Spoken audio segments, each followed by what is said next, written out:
Ìyálájé yàtọ̀ nínú gbogbo pédépédé, ọ̀tọ̀ ní títọ́lú, ọ̀tọ̀ ní títọ́lú o. Ìyálájé yàtọ̀ nínú gbogbo pédépédé, ọ̀tọ̀ ní títọ́lú, ọ̀tọ̀ ní títọ́lú o. Dr. Fúnkẹ́ ó pọ́n sánsán bí ẹyẹlé, ó níwà tútù, ó níwà tútù bí àdàbà o. Ìyálájé yàtọ̀ nínú gbogbo pédépédé, ọ̀tọ̀ ní títọ́lú, ọ̀tọ̀ ní títọ́lú o. Ìyálájé ti bẹ̀rẹ̀ tó. Ààrẹ ẹ̀sùn mọ́ bí ẹ jẹ́ ká jọ gbọ́. Ààrẹ lọ́mọdé àtàlágbà. Ààrẹ ẹ̀sùn mọ́ bí ẹ jẹ́ ká jọ gbọ́. Ààrẹ Ààrẹ ẹ̀sùn mọ́ bí ẹ jẹ́ ká jọ gbọ́. Ààrẹ ètò àgbọ̀ kì í kọ́gbọ́n. Ààrẹ ẹ̀sùn mọ́ bí ẹ jẹ́ ká jọ gbọ́. Ààrẹ ètò àgbọ̀ fi mòye ní. Ààrẹ ẹ̀sùn mọ́ bí ẹ jẹ́ ká jọ gbọ́. Ààrẹ àtúnṣe matchmaking. Ààrẹ ẹ̀sùn mọ́ bí ẹ jẹ́ ká jọ gbọ́. Ààrẹ níbi tó lólùfẹ́ méjì ti pàdé ara wọn. Ààrẹ ẹ̀sùn mọ́ bí ẹ jẹ́ ká jọ gbọ́. Ààrẹ yàtọ̀ sí pé à ń sọ̀rọ̀ ẹ̀sìn gbígbé lárugẹ. Ààrẹ ẹ̀sùn mọ́ bí ẹ jẹ́ ká jọ gbọ́. Ààrẹ yàtọ̀ wípé à ń gbàtà lárugẹ. Ààrẹ ẹ̀sùn mọ́ bí ẹ jẹ́ ká jọ gbọ́. Ààrẹ ọ̀rọ̀ lóríṣiríṣi ní àgbáyé. Ààrẹ ẹ̀sùn mọ́ bí ẹ jẹ́ ká jọ gbọ́. Ààrẹ ọ̀rọ̀ ìsìtí fún gbogbo obìnrin. Ààrẹ ẹ̀sùn mọ́ bí ẹ jẹ́ ká jọ gbọ́. Ààrẹ fọkùnrin fọmọdé àtàgbàlagbà. Ààrẹ ẹ̀sùn mọ́ bí ẹ jẹ́ ká jọ gbọ́. Ààrẹ Ìyálájé ti bẹ̀rẹ̀ nìyẹn kẹjá àjọgbọ́, lọ́mọdé àtàlágbà kẹ́ẹ́tẹ́ tí o. Àgbèdè máma gbé tànà tí gbà ṣàlẹ̀ o. Àgbèdè máma gbé tànà tí gbòdìdè o. Àgbèdè máma gbé tànà ẹ̀tẹ̀ tí ẹ wá gbọ́. Ìyálájé o, máa bẹ tó ẹ lọ. Ìyálájé o, máa bẹ tó ẹ lọ. Gbogbo tó wí máa ló tẹ́ wà lọ́rùn. Ìyálájé o, máa bẹ tó ẹ lọ. Ìyálájé o, máa bẹ tó ẹ lọ. Ìyálájé o, máa bẹ tó ẹ lọ. Gbogbo tó wí máa ló tẹ́ wà lọ́rùn. Ìyálájé o, máa bẹ tó ẹ lọ. gbogbo tó wí máa ló ń tẹ́ wa lọ́rùn o. Ìyálájé o, máa bẹ tó ẹ lọ. gbogbo tó ń ṣe pátá ló dùn mọ́ wa níkùn o. Ìyálájé o, máa bẹ tó ẹ lọ. ẹni tí ó dùn mọ́ o kó lọ la rí ìmọ́lẹ̀ o. Ìyálájé o, máa bẹ tó ẹ lọ. ó dáná Ìyálájé ló ní wípé báyé kò mọ̀ mí ṣùgbọ́n àwọn tèmi mọ̀ mí. Ẹ̀jẹ̀ mi mọ́ sọ́ba ìmọ́lẹ̀ wọlé. mo mọ̀ dájú wípé Jésù lálábàárù mi. Ẹ̀jẹ̀ mi mọ́ sọ́ba ìmọ́lẹ̀ wọlé. ta ló yẹ ká sí bí kò ṣe ọba ògo. Ẹ̀jẹ̀ mi mọ́ sọ́ba ìmọ́lẹ̀ wọlé.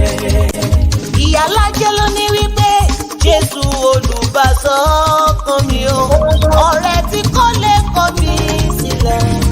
ọba ti sọ ẹkún dayọ̀, olùtùnú ọkàn mi. Jèhófà ní sí Olúwa ọba gòmí, mo dúpẹ́ fún ìdásílẹ̀ ìjọ mímọ́ tó ṣojú ẹ̀mí mi. Dr. Fúnkẹ́ Ìyálájé general, ọmọ wọn ní Ṣakí ọ̀rọ̀ dé àgbẹ̀dẹ òrọ̀ bàbá. aya wọn lè kó àrómi sálẹ̀ gbẹ́lẹ̀gbẹ́. Amẹ́ríkà connection máa bá ṣẹ̀rẹ̀ lọ. Ìyálájé mo ní wọ́n fẹ́ mọ̀ dí abájọ rẹ̀. wọ́n fẹ́ mọ̀ dí abájọ rẹ̀ ni. Àìmọ̀ dí abájọ ló bí wọn nínú, ló fọ́ wọn lórí, kò sì lè yé wọn, wọn ò lè mọ̀ dí abájọ rẹ̀. èmi ti gbàgbé jà lọ ò lè wọ́ ṣòkòtò fómìíràn o, ṣùgbọ́n ìjà lọ ó lè bọ́ ṣòkòtò kí a mọ́ sá wérewére, kí a mọ́ sá nídìí òmíràn. Ìjà lọ ò ṣe é fojú di òmíràn lọ ṣọ́ra. Olúfúnkẹ́ ò ṣe é fojú di. Ó ti bọ́lúwa dúró. Ìyálájé ẹni bá wò ṣẹ́jú akàn rẹ̀ Yóò pẹ́ létí omi. yóò pẹ́ o. Yóò pẹ́ létí omi. ẹni bá wò ṣẹ́jú akàn rẹ̀ Yóò pẹ́ létí omi. kò lè bàjẹ́ o. ọmọ Òdùduwà kò lè bàjẹ́ o. wọ́n rò pé àwọn mọ́mì mi méjèèjì rẹ̀ ti wà ń bíbá èyí ti California ẹ ṣé gidigidi gan ni. Mo kí mọ́mì mi mọ́mì Rẹ̀mí Ọ̀ṣùgbòyè ẹ ṣé ẹ káàbọ̀ dádì nǹkan àti Túndé pẹ̀lú ìyàwó wa. Mọ́mì mi Táyọ̀ Kòkúmọ́ ẹ ṣé gan mọ́mì ẹ ṣé gan mà gbogbo ló ń kọ́ mà. Ẹ jọ̀ọ́ mo fẹ́ pín ètò mo fẹ́ share program pẹ̀lú dádì wa tó ń bọ̀ wá so tẹ́ bá lè bá mi pín ètò ẹ jọ̀ọ́ má bá mi pín ẹ ṣé mo dúpẹ́. Ẹ jẹ́ ká máa gbọ́ orin yìí lọ nígbà tí mo ń try láti.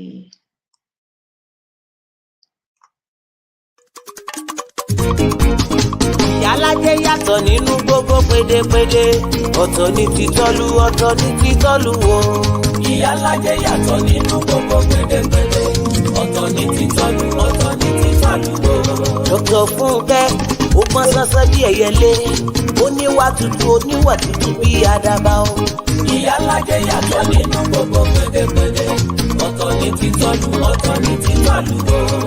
Ìyálájé ti bẹ̀rẹ̀ tó ààrẹ ẹ̀sùn mọ́ bí ẹ jẹ́ ká jọ gbọ́ ààrẹ. lọ́mọdé àtàlágbà ààrẹ ẹ̀sùn mọ́ bí ẹ jẹ́ ká jọ gbọ́ ààrẹ. ààrẹ ẹ̀sùn mọ́ bí ẹ jẹ́ ká jọ gbọ́ ààrẹ. ètò àgbọ̀ kì í kọ́gbọ́n ààrẹ ẹ̀sùn mọ́ bí ẹ jẹ́ ká jọ gbọ́ ààrẹ. ètò àgbọ̀ fi mòye ní ààrẹ ẹ̀sùn mọ́ bí ẹ jẹ́ ká jọ gbọ́ ààrẹ. àtúnṣe matchmaking ààrẹ ẹ̀sùn mọ́ bí ẹ jẹ́ ká jọ gbọ́ ààrẹ. níbi tó lólùfẹ́ méjì ti pàdé ara wọn. ààrẹ ẹ̀sùn mọ́ bí ẹ jẹ́ ká jọ gbọ́ ààrẹ. yàtọ̀ sí pé à ń sọ̀rọ̀ ẹ̀sìn gbígbé lárugẹ. ààrẹ ẹ̀sùn mọ́ bí ẹ jẹ́ ká jọ gbọ́ ààrẹ. yàtọ̀ wípé à ń gbàsà lárugẹ. ààrẹ ẹ̀sùn mọ́ bí ẹ jẹ́ ká jọ gbọ́ ààrẹ. ọ̀rọ̀ lóríṣiríṣi ní àgbáyé. ààrẹ ẹ̀sùn mọ́ bí ẹ jẹ́ ká jọ gbọ́ ààrẹ. ọ̀rọ̀ ìsìtí fún gbogbo obìnrin. ààrẹ ẹ̀sùn mọ́ bí ẹ jẹ́ ká jọ gbọ́ ààrẹ. fọkùnrin fọmọdé àtàgbàlagbà. ààrẹ ẹ̀sùn mọ́ bí ẹ jẹ́ ká jọ gbọ́ ààrẹ. Ìyálájé ti bẹ̀rẹ̀ nìyẹn kẹjá jọgbọ́ lọ́mọdé àtàlágbà kẹ́tẹ́ẹ̀tì o. Àgbèdè máma gbé tànà tí gbà ṣàlẹ̀ o. Àgbèdè máma gbé tànà tí gbòdìdè o. Àgbèdè máma gbé tànà ẹ̀tẹ̀ tí ẹ wá gbọ́. Ìyálájé o. Máa bẹ tó ẹ lọ. Ìyálájé o. Máa bẹ tó ẹ lọ. Gbogbo tó wí máa ló tẹ́ wà lọ́rùn. Ìyálájé o. Máa bẹ tó ẹ lọ. Ìyálájé o. Máa bẹ tó ẹ lọ. Ìyálájé o. Máa bẹ tó ẹ lọ. Gbogbo tó wí máa ló tẹ́ wà lọ́rùn. Ìyálájé o. Máa bẹ tó ẹ lọ. Gbogbo tó wí máa ló ń tẹ́ wa lọ́rùn o. Ìyálájé o. Máa bẹ tó ẹ lọ. Gbogbo tó ń ṣe pátá ló dùn mọ́ wa níkùn o. Ìyálájé o. Máa bẹ tó ẹ lọ. ẹni tí ó dùn mọ́ o kó lọ la rí ìmọ́lẹ̀ o. Ìyálájé o. Máa bẹ tó ẹ lọ. ó dáná ìyálájé ló ní wípé báyé kò mọ̀ mí ṣùgbọ́n àwọn tèmi mọ̀ mí. Ẹ̀kẹ́ mi mọ sọ́ba ìmọ̀lẹ̀ wọlé. mo mọ̀ dájú wípé Jésù lálábàárù mi. Ẹ̀kẹ́ mi mọ sọ́ba ìmọ̀lẹ̀ wọlé. ta ló yẹ ká sí bí kò ṣe ọba ògo. Ẹ̀kẹ́ mi mọ sọ́ba ìmọ̀lẹ̀ wọlé. ìyálájé ló ní wípé Jésù olùbásọ kan mi o. ọ̀rẹ́ tí kò lè kọ̀ mí sílẹ̀. ọba ti sọ ẹkún dayọ̀ olùtùnú ọkàn mi. Jèhófà ní sí Olúwa ọba gùnmi. Mo dúpẹ́ fún ìdásílẹ̀ ìjọ mímọ́ tó ṣojú ẹ̀ ní mi. Dr. Fúnkẹ́ Ìyálájé general ọmọ wọn ní Ṣakí ọ̀rọ̀dẹ àgbẹ̀dẹ òrọ̀ bàbá aya wọn lè kó àrómi sàlẹ̀ gbẹ́lẹ̀gbẹ́ Amẹ́ríkà connection máa bá ṣẹ̀rẹ̀ lọ. Ìyálájé mo ní wọ́n fẹ́ mọ̀ dí abájọ rẹ̀ wọ́n fẹ́ mọ̀ dí abájọ rẹ̀ ni. Àìmọ̀ dí abájọ ló bí wọn nínú ló fọ́ wọn lórí kò sì lè yé wọn ò lè mọ̀ di àbájọ rẹ̀. Èmi ti gbàgbé jà lọ ò lè wọ́ ṣòkòtò fómìíràn o, ṣùgbọ́n ìjà lọ ó lè bọ́ ṣòkòtò kí a mọ́ sá wérewére kí a mọ́ sá nídìí òmíràn. Ìjà lọ ò ṣe é fojú di òmíràn lọ ṣọ́ra. Olúfúnkẹ́ ò ṣe é fojú di. Ó ti bọ́lúwa dúró. Ìyálájé ẹni bá wò ṣẹ́jú akàn rẹ̀ yóò pẹ́ létí omi. Yóò pẹ́ o. Yóò pẹ́ létí omi. Ẹni bá wò ṣẹ́jú akàn rẹ̀ yóò pẹ́ létí omi. Ó lè bàjẹ́ o, ọmọ Òdùduwà. Ó lè bàjẹ́ o, wọ́n rò pé. Kíní.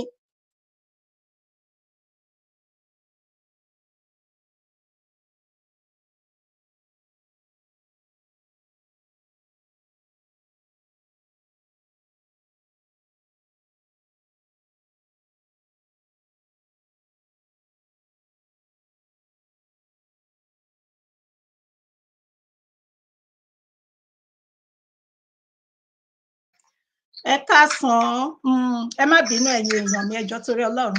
Ẹ káàárọ̀, ẹ káàsán, ẹ kúrọ̀lẹ́, ẹ kálẹ́, káàkiri ibi tí gbogbo wa bá wà tí a ní àǹfààní láti máa gbọ́ àti láti máa wò mí.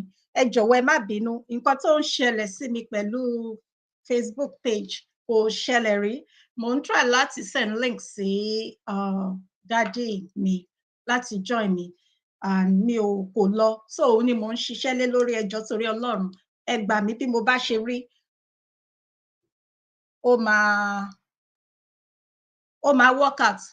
Ṣùgbọ́n ẹ fún mi ní, ẹ jẹ́ ká dìjọ ní sùúrù bí ìṣẹ́jú méjì, ẹ jọ̀ọ́ torí Ọlọ́run. Ẹ máa bá mi pín ètò nígbà tí ẹ ń dúró, ẹ jọ̀ọ́ ẹ má bínú sí mi. Kò wáyé rí, kò ṣẹlẹ̀ rí. Ọwọ́ kan ni tẹ́lẹ̀tẹ́lẹ̀ tí n bá ti send link síta báyìí tó máa wọlé. Láti ọjọ́ mélòó kan sẹ́yìn, ó ń fún mi ní issue, mo ní issue pẹ̀lú ẹ̀. So ẹ jọ̀ọ́ torí Ọlọ́run, mo ń bẹ̀ yín ni, ẹ jọ̀wọ́ ẹ má bínú. Ẹ jẹ́ ká máa gbọ́ orin, mo kàn máa play orin ní background torí kó má quiet jù. Ṣùgbọ́n ẹ máa bá mi pín ètò títí tí wọ́n á lè fi darapọ̀ mọ́ wa. Ẹ ṣé, mo dúpẹ́. Okay, yes.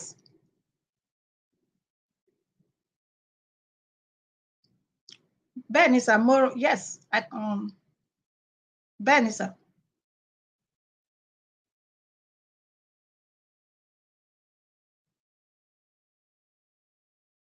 So ẹ jọ̀ọ́ ẹ máa gbádùn orin yìí, ẹ jọ̀ọ́ ẹ má bínú sí torí Ọlọ́run, ẹ jọ̀ọ́ ẹ̀yin olólùfẹ́ mi, ẹ jọ̀ọ́ torí Ọlọ́run, mo bẹ̀ yín ni.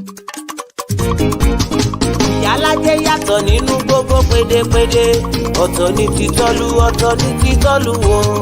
Ìyálájé yàtọ̀ nínú gbogbo pédépédé, ọ̀tọ̀ ní títọ́lú, ọ̀tọ̀ ní títọ́lú wo. Dr. Fúnkẹ́ ó pọ́n sánsán bí ẹyẹlé, ó níwà tútù, ó níwà tútù bí àdàbà o. Ìyálájé yàtọ̀ nínú gbogbo pédépédé, ọ̀tọ̀ ní títọ́lú, ọ̀tọ̀ ní títọ́lú wo. Ìyálájé ti bẹ̀rẹ̀ tó. Ààrẹ ẹ̀sùn mọ́ bí ẹ jẹ́ ká jọ gbọ́. Ààrẹ lọ́mọdé àtàlágbà. Ààrẹ ẹ̀sùn mọ́ bí ẹ jẹ́ ká jọ gbọ́. Ààrẹ Ààrẹ ẹ̀sùn mọ́ bí ẹ jẹ́ ká jọ gbọ́.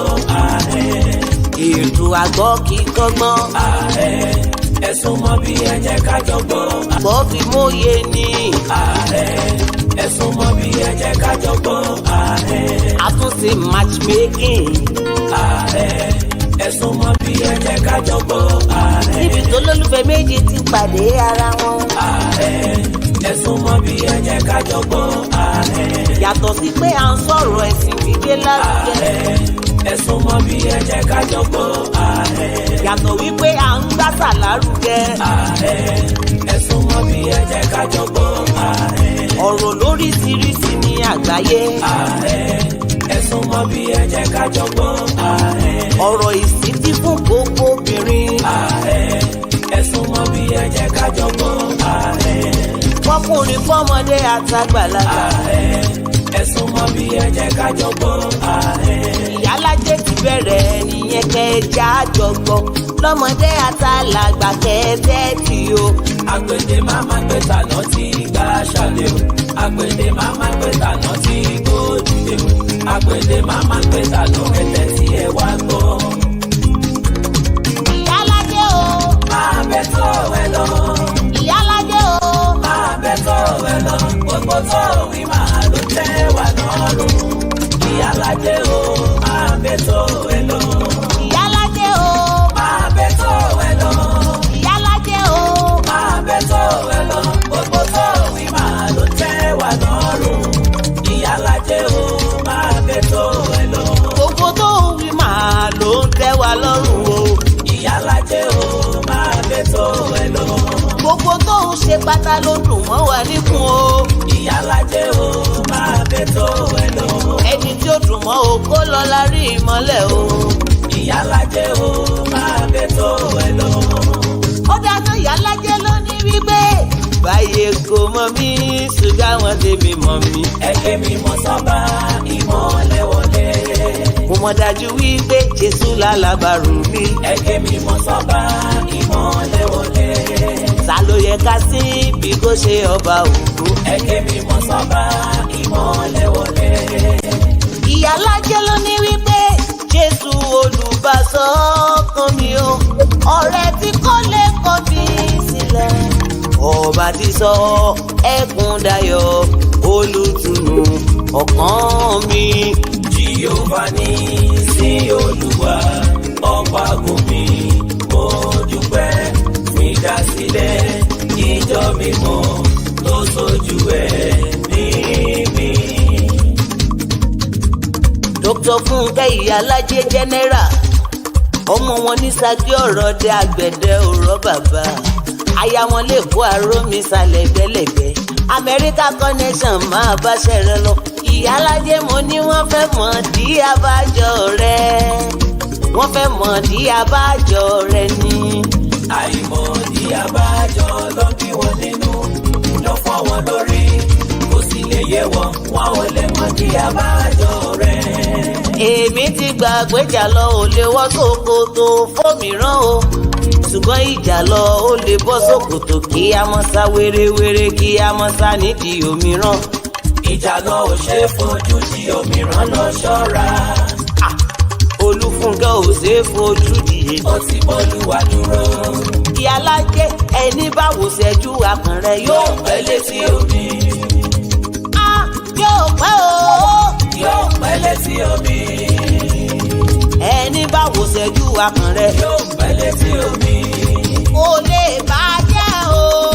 Ọmọ Òdùwà kò lè bàjẹ́ o. Wọ́n rò pé. ẹ ṣé ẹ káàbọ̀ wá o hallelujah my goodness ó ga ọ ẹ káàbọ̀ kí n tó bẹ̀rẹ̀ ẹ káàbọ̀ dádì ẹ ṣé gidi gan ni ẹ kú sùúrù. mo kí Ìyálájé ẹ káàsán ẹ kúṣẹ́. ẹ ṣé gan sà mo kí gbogbo ẹ̀yin ará ilé mo rí yín o màá kí wa ní ìkọ̀kan ẹ jọ̀ọ́ ẹ má bínú sí mi kò ṣẹlẹ̀ rí ṣùgbọ́n bó tilẹ̀ wù kó rí ní agbára Ọlọ́run bí Ọlọ́run ṣe ń bẹ tí ẹ̀mí ẹ̀ dẹ̀ wà ìtẹ̀síwájú òun ni ọ̀pá ìṣẹ́gun so bó ṣe rí nìyẹn ẹ jẹ́ ká fi tolúwa síwájú ká tó bẹ̀rẹ̀ Ọlọ́run alágbára jùlọ a dúpẹ́ aláyọ̀ àyín lógo gidigidi nítorí pé ẹ ṣeun fún wa nítorí pé àánú yín dúró láéláé nítorí pé a ní yín ní bàbá nítorí pé ò dójú tì wá ẹ gbọ́ pé àsìyìn wá nítorí pé bí ọ̀tá ti fẹ́ kó rí ẹ jẹ́ kó rí bẹ́ẹ̀ a yìn yín lógo gbogbo ogun tẹ̀yin Ọlọ́run tẹ̀ ń ṣe fún wa èyí tá ò rí òun ló pọ̀ jù èyí tá à ń rí lọ ẹ ṣé o a fẹ́ lọ nínú ètò Olúwa ẹ fi iná la ètò yìí kọjá àti èmi àti dádì mi àti gbogbo àwọn tí yóò tún bá wa dá sí ètò àtàwọn olólùfẹ́ wa Olúwa ẹ ya gbogbo wa sí mímọ́ o gbogbo nǹkan tá à ń ṣe yìí Olúwa kó má dìde sí wa ní ìkẹyìn ọjọ́ o ẹ yà wá sí mímọ́ ká má fi aya ṣe ká má fọkọ ṣe ká má fọmọ ṣe nǹkan tá à ń ṣe yìí Ọlọ́run ó ti sílẹ̀ o kò yí padà àṣẹ ọ̀run ti gùn Jésù agbára wa àmín àmín àmín ní orúkọ Jésù ẹ jẹ́ kí n bẹ̀rẹ̀ sí ní kí àwọn aráalé kí n tó wá kí ọ̀dọ̀ dádì mi ẹ jọ̀ọ́ ẹ má bínú mi ò rí ètò yẹn pín ní orí Facebook mi ò rí pín so tẹ bá lè bá mi pín ẹ̀yin ti YouTube ẹ jọ̀ọ́ tẹ bá lè bá mi pín sókè ọmọ mi Rẹ̀mí Ọ̀ṣùgbòyè ẹ káàbọ̀ sí orí ètò ẹ ṣé mo dúpẹ́ dádì ńkọ́ àti Túndé pẹ̀lú ìyàwó wa ẹ bá mi kí wọn dáadáa mo dúpẹ́ mọ́mì mi àtàtà àwọn tọ̀dọ̀ mi tẹ bá gbọ́ ẹ̀yin California báwo ni o ṣe wà àwọn ti California ẹ kú fẹ́ ọmọ yín mo dúpẹ́ mọ́mì mi Táyọ̀ kòkó mọ́ ẹ káàbọ̀ sórí ètò gbogbo àwọn àbúrò mi kọ́ ẹ ṣé gidi gan ni o ẹ kú ṣe ní Godfather Olúfúnkẹ́ Ìyálájé wọn pé méjì Godfather mi tó ṣọ́ọ̀jù Ambassador Ọláṣẹ́ ní Sọ̀ẹ̀tàn ẹ ṣé mo dúpẹ́ o ẹ kú àdúrótì God bless you sir Mary Tèmítọ́pẹ́ Ọmọ́tọ̀ṣọ́ ọmọ mi àtàtà thank you so much bá mi kí mọ́mí àti gbogbo ilé mọ́mí mọ́dùn ní àdè sísà mi mo dúpẹ́ o yínníyínní kẹ́ni ṣe mí ẹ kú àdúrótì mi ẹ kú gbogbo gbà bẹ́ẹ̀ ṣe ń dúró tì mí ọ̀run máa dúró ti ilé àtọ̀nà yín ẹ máa jèrè àwọn ọmọ yín o ẹ ṣé mo mú rí God bless you Daddy Alesh ẹ ṣé ẹ káàbọ̀ sí orí ètò ẹ ṣeun gan ni ẹni tó wà ní abẹ́ MG 700 ẹ ṣé gidigidi gan ẹ kú gbogbo gbà mo appreciate yín èmi kọ́ lẹ̀ ń dúró tì o Ọlọ́run tó ṣẹ̀dá ọ̀run àtayé ni ó dẹ̀ máa bá mi dúró ti ilé àti ọ̀nà gbogbo yín ẹ ṣé ẹ má bínú sí mi tí ohùn mi bá rí bákan ẹ̀yin èèyàn mi ká tó bẹ̀rẹ̀ ìṣẹ̀dá ọ̀run àtayé kò ní jẹ́ kí ẹ̀yin àti èmi ká fọwọ́ wa gbé ọmọ sí bí ó tilẹ̀ ká pẹ́ tó láyé a ò ní mojú orí àwọn ọmọ wa lágbára Ọlọ́run ìwọ̀nba àtàkùn tí ọdún yìí yóò máa fi parí wọn ò ní bọ́ bàtà ọ̀fọ̀ sí ẹnu ọ̀nà lé wa àwọn tí ìbànújẹ́ wá ń ṣẹlẹ̀ sí tí wọ́n ń sun ẹkún mò ń gbà ládùúrà pé kí Ọlọ́run kó jọ̀wọ́ kó bá mi tù wọ́n nínú ẹni tó bá kàn ló mọ̀ mẹ́wàá ń ṣẹlẹ̀ ilẹ̀ ń ṣú ilẹ̀ mọ́ ọlọ́jọ́ ń ka ọjọ́ lẹ́ẹ̀kan sí gbogbo abiyamọ àtẹ̀yin àtẹ̀mí àti gbogbo àwọn olólùfẹ́ mi a ò ní fi ọwọ́ wa gbé ọmọ sìn ò lórúkọ Jésù a ò ní mọ àrí ọmọ lágbára Ọlọ́run àmín ẹ wo ìṣẹ̀lẹ̀ kan ṣẹlẹ̀ ní ọ̀dọ̀ wa ń bí báyìí tó jẹ́ pé ó kàyàn lára tí kì bá ṣe pé mo ní láti bó ṣe jẹ́ kò yẹ kí n jáde lẹ́yìn ṣùgbọ́n ó yé Ọlọ́run ẹ ṣé dádì mi ẹ káàbọ̀ sí orí ètò mi orí ètò yín ètò wa dádì mi mo fi tọ̀wọ̀tọ̀wọ̀ dá orúkọ yín dádì mi Moses Abiodun Òjò ẹ káàbọ̀ sà mo kí mọ̀ Ìyálájé ẹ kú gbogbo gbà ẹ kú náwó nára ẹ náwó ẹ ná àsìkò yín ẹ ń fàyè sílẹ̀ mo ń gbà ládùúrà pé nígbà tí orílẹ̀-èdè Yorùbá bá dúró a ò ní fi ń ṣe àwátì àmín àtẹ̀yin náà ẹ ò ní sunkún lórí ọmọ ẹ ò ní mọ sàárè ọmọ àmín àtẹ̀yin náà àti gbogbo olólùfẹ́ yín náà ẹ ṣé gidigidi gan ni ẹ jọ̀wọ́ ẹ má bínú sí mi tí ohùn mi bá lọ sílẹ̀ bákan ẹ jọ̀ọ́ torí Ọlọ́run ẹ forí jì mí torí pé fún ìdí kan mi ò ní fi gbogbo ẹnu sọ tàbí ìdí mi òun ló fà tí ohùn mi bá lọ sí òkè so tó bá lọ sílẹ̀ ẹ jọ̀ọ́ ẹ má bínú sí mi so ẹ bá wa ẹ ṣé ẹ sì bá wa kí àwọn ará ilé sà. Ìyálájé mo kí ẹ kú ètò àkú ètò ẹ kú ọgbọ́n ẹ kú ìfọmọnìyàn ṣe ẹ kú iṣẹ́ fún àwa ìran Yorùbá àríṣe àríkà bàbá ìrègùn adúpẹ́ lọ́wọ́ yín o pé ẹ ò sọ pé kò kàn yín adúpẹ́ bẹ́ẹ̀ ṣe ń jáde tẹ́ ń fi àsìkò sílẹ̀.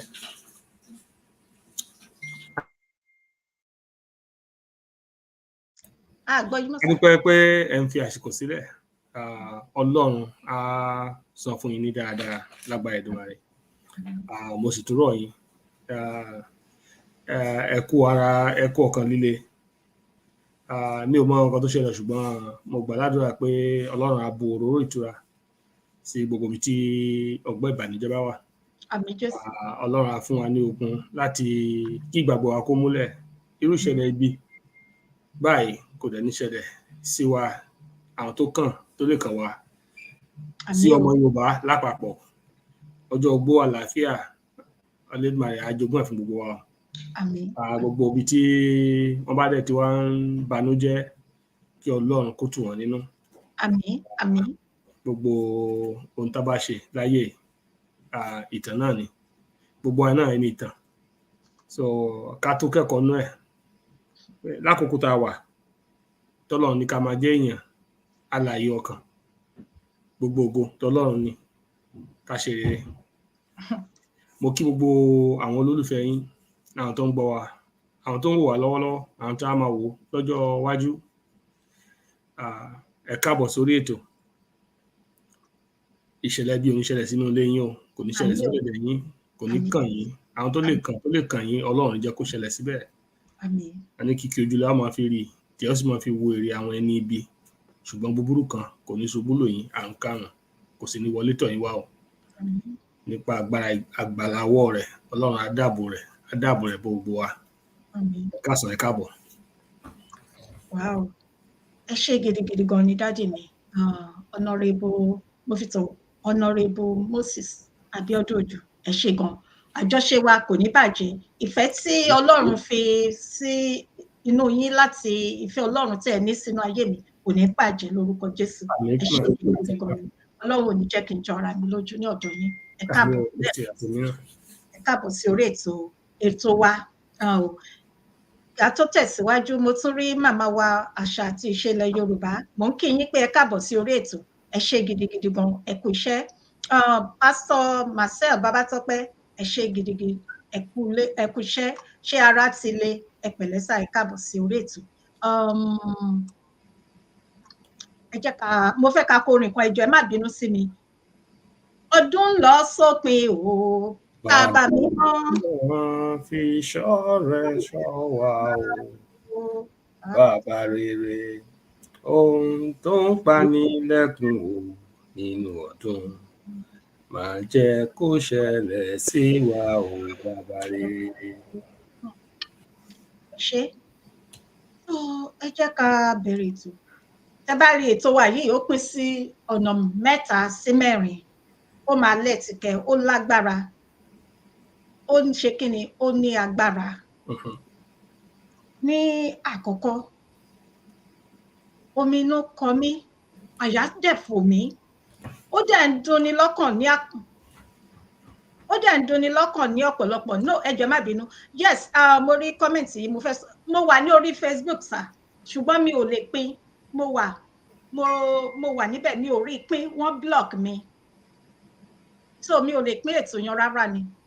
Àwọn olólùfẹ́ yín náà, àwọn olólùfẹ́ lè máa pín, wọ́n lè pín. Nǹkan tó ṣẹlẹ̀ nìyẹn, mi ò rí pín, bẹ́ẹ̀ ni kò lè lọ, mo gbà láti pín. Mi ò lè pín. So ẹ jẹ́ ká tẹ̀síwájú. So kí ni mo fẹ́ sọ sà? Ẹ rí, ó ń ṣẹlẹ̀ ní ilẹ̀ Yorùbá. Mi ò mọ nǹkan tí àwọn àgbààgbà Yorùbá, mi ò mọ bóyá ṣé àwa nìkan ló ń ká lára ni. Ẹ̀yin ẹ̀wọ̀ ẹ̀yin nísìn, ẹ ti jí kúrò nílé, ẹ lọ ṣiṣẹ́, ó yẹ kẹ́ máa sinmi, kẹ́ délé, kẹ́ jẹun, kẹ́ gbẹ́sẹ̀ sórí tébù. Ṣùgbọ́n síbẹ̀, ẹ ṣe kí ni? Ẹ wá sí bíbà láti ẹ darapọ̀ mọ́ mi ní orí ètò. Ẹ gbà kọ́bọ̀ níbẹ̀, èmi náà gbà kọ́bọ̀ níbẹ̀. Ṣùgbọ́n ìfẹ́ ìran wa, ibi tẹ̀yin àti mi wà, Ọlọ́run mọ̀. Ká sọ pé kò kàn wá, ká sọ pé kò ní dá sí, kò sẹ́ni tó máa mú wa sí. Bẹ́ẹ̀ni. Ẹ wá wo nǹkan tó ń lọ, ẹ wo bó ṣe ń lọ ní orílẹ̀-èdè Nàìjíríà. Sultan of Sokoto àti arákùnrin tí wọ́n ń pè ní ZAKIR NAIK, oníwàásù mùsùlùmí tó jẹ́ pé apànìyàn, ọ̀daràn, èèyàn játijàti, òun ni Sultan of Sokoto. Ó wá pè sí orílẹ̀-èdè Nàìjíríà. Ó wà ní orílẹ̀-èdè Nàìjíríà. Kí ló lọ ṣe? Irú ìpàdé wo ni wọ́n ṣe sà? Ẹ ṣeun Ìyálájé, mo kí yín lẹ́ẹ̀kan sí, ẹ kúṣẹ́. Ẹ kú àkíyèsí bó ṣe ń ṣẹlẹ̀ lórílẹ̀-èdè Nàìjíríà, torí ibẹ̀ ni Yorùbá ṣì wà. Ó wá ní mi lára láti dárúkọ Nàìjíríà jẹ́jẹ́ ẹ̀sìn, but you know, the facts still have to be said. has, we have to say it the way it is. We have to call it what it is. Sherry,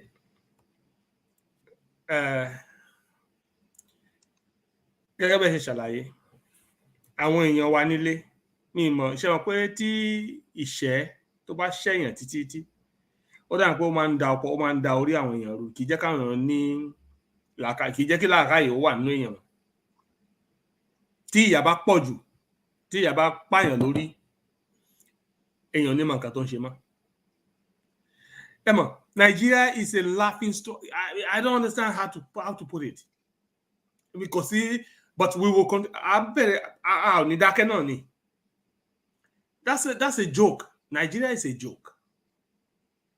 Ní Yorùbá ṣe sọ pé kò ń ṣe irú bí tó yẹ ká wà lélẹ́yìí, kì í ṣe irú bí orílẹ̀-èdè tó yẹ kí pín ọmọ Yorùbá mọ́ òun lélẹ́yìí. Ẹ tẹ̀ já mú àwọn eléyìí kúrò. Ṣé rí gbogbo àwọn eléyìí, gbogbo àwọn tán kóra wọn jọ táwọn irọ́ tán wá ń lé wà tán wé láwà ní òfò kan sórí káàkiri tán fi ń tan ayé jẹ. Kò jẹ́ níbo kò, this is all baloney. This is all stupidity. Ibo ni láwà ní títà ju Áfíríkà lọ ní ibi tán bá ti mọ̀ rí pé orí àwọn yẹn ti kú. Níbo ló títà? Ibo ni gbogbo nonsense this attire tán dì mára yìí. Ibo ló ti make sense. Bí kò ṣe orílẹ̀-èdè tán tí ò sí common sense among people. And it's not because people don't have common sense. Wọ́n ti lo religion láti fi make sure pé àwọn èèyàn tẹ̀lé dánú ara wọn rò mọ́. Wọ́n sọ àwọn èèyàn di dandu. Otherwise, you'll be bringing terrorists and be proud to even parade them as your close allies. These are not Muslims, don't get me wrong. Àwọn eléyìí wọ́n ń ṣe Mùsùlùmí torí àwọn Mùsùlùmí òdodo kan wà. Tó bá yẹ pé mi ò gbé àárín àwọn Muslim ni nílẹ̀ Haúsá, màá ní bóyá I will believe that but these are not Muslims. Èmi mọ àwọn tó jẹ́ Mùsùlùmí òdodo. Èèyàn gidi àwọn èèyàn padà tèmi mọ̀ tí mo bá dàgbà tájọ ń ṣeré tájọ ń jẹun. That we are friends. Àwọn àbúrò ìyá tèmi Muslim náà ni wọ́n. Mùsùlùmí gidi. But àwọn eléyìí tán fi religion tan gbogbo ayé jẹ yìí. Bó ṣe wà ní Muslim náà ló wà ní Christian o. Ẹ má jẹ́ àparọ́ tan ara jẹ.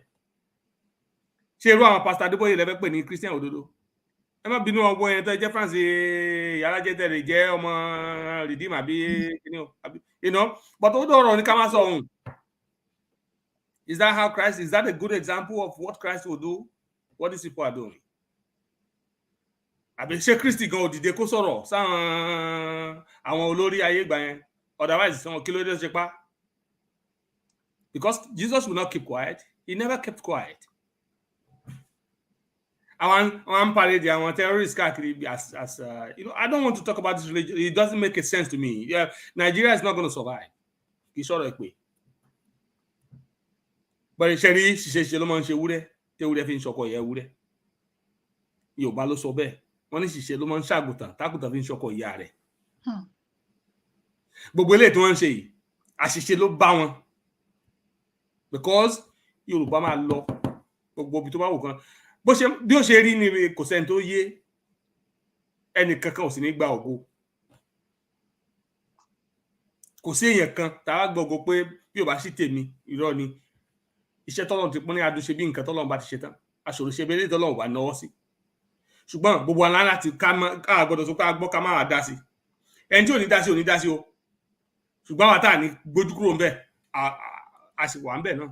Àbí kò sẹ́ni tó gbówó fún yín kan tó máa ṣe eléyìí tẹ́ ń ṣe yìí. Out of time, you live in time, and time is money in this part of the world. You live in time to do all this. Ló fi jẹ́ pé ẹ̀rí àwọn mìíràn bẹ̀rẹ̀ eré ìje yẹn náà, wọ́n á drop on the side.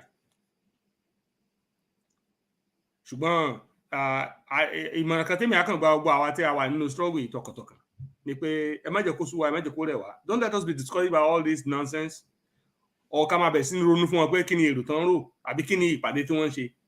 We don't have to think about what they're doing. Because bó ṣe ń ra ara ayé, ó ń rí ara ọ̀run bẹ́ẹ̀ náà. Ibì kan sì lọ́lọ́run dúró sí, Ọlọ́run kù lójú kan. So many are the desires of men and the wishes and everything, but only the will of God will stand the test of time.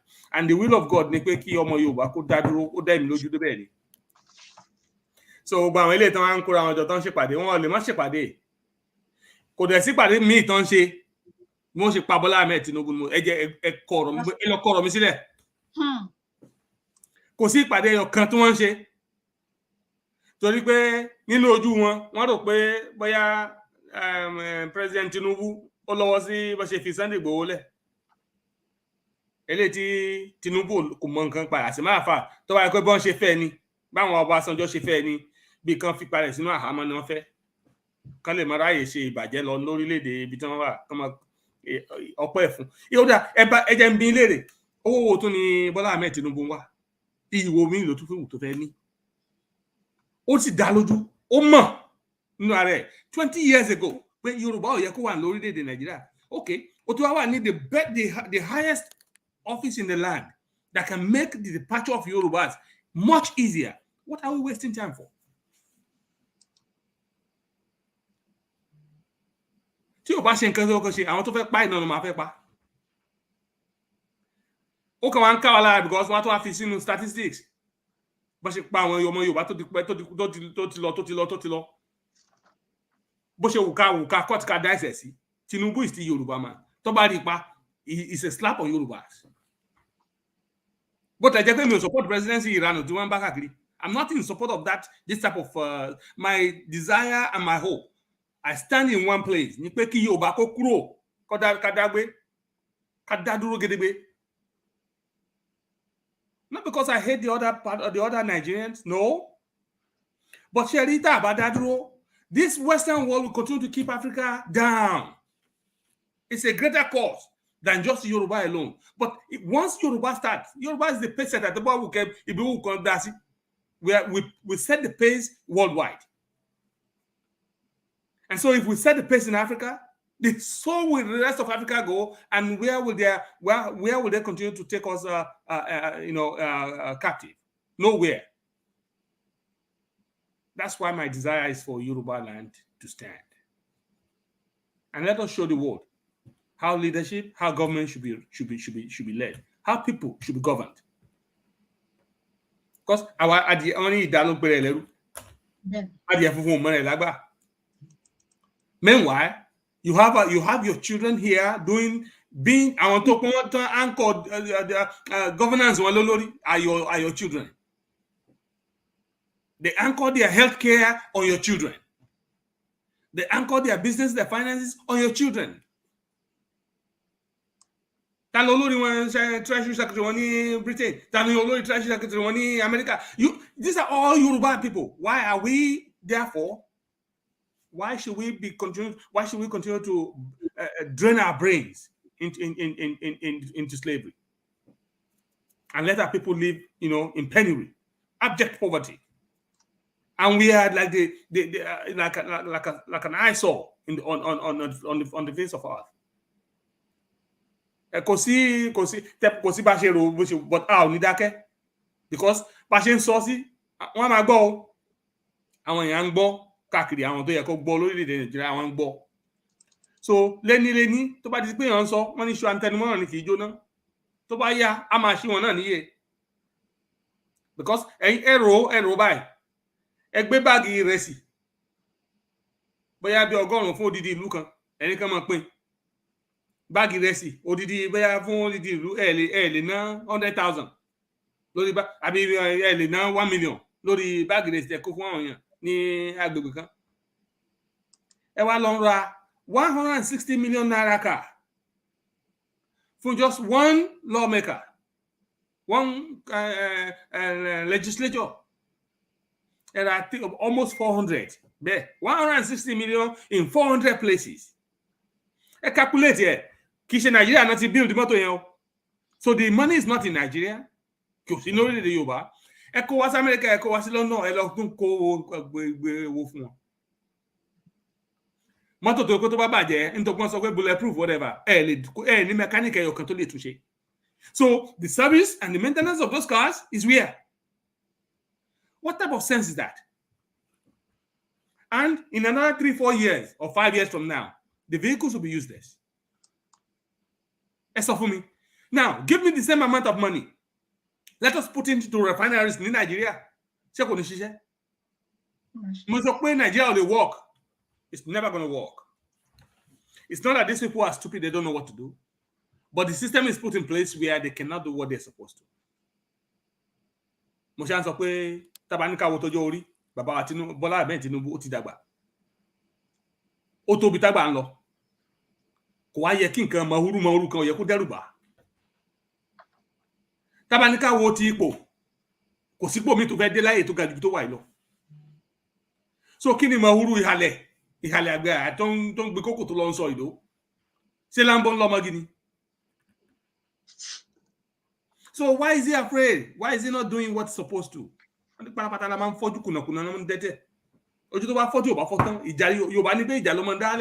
has come to a stage where he should do the right thing if he is convicted, if he is a man of conviction. If he's not a man of conviction, then of course this is what's going to continue to be.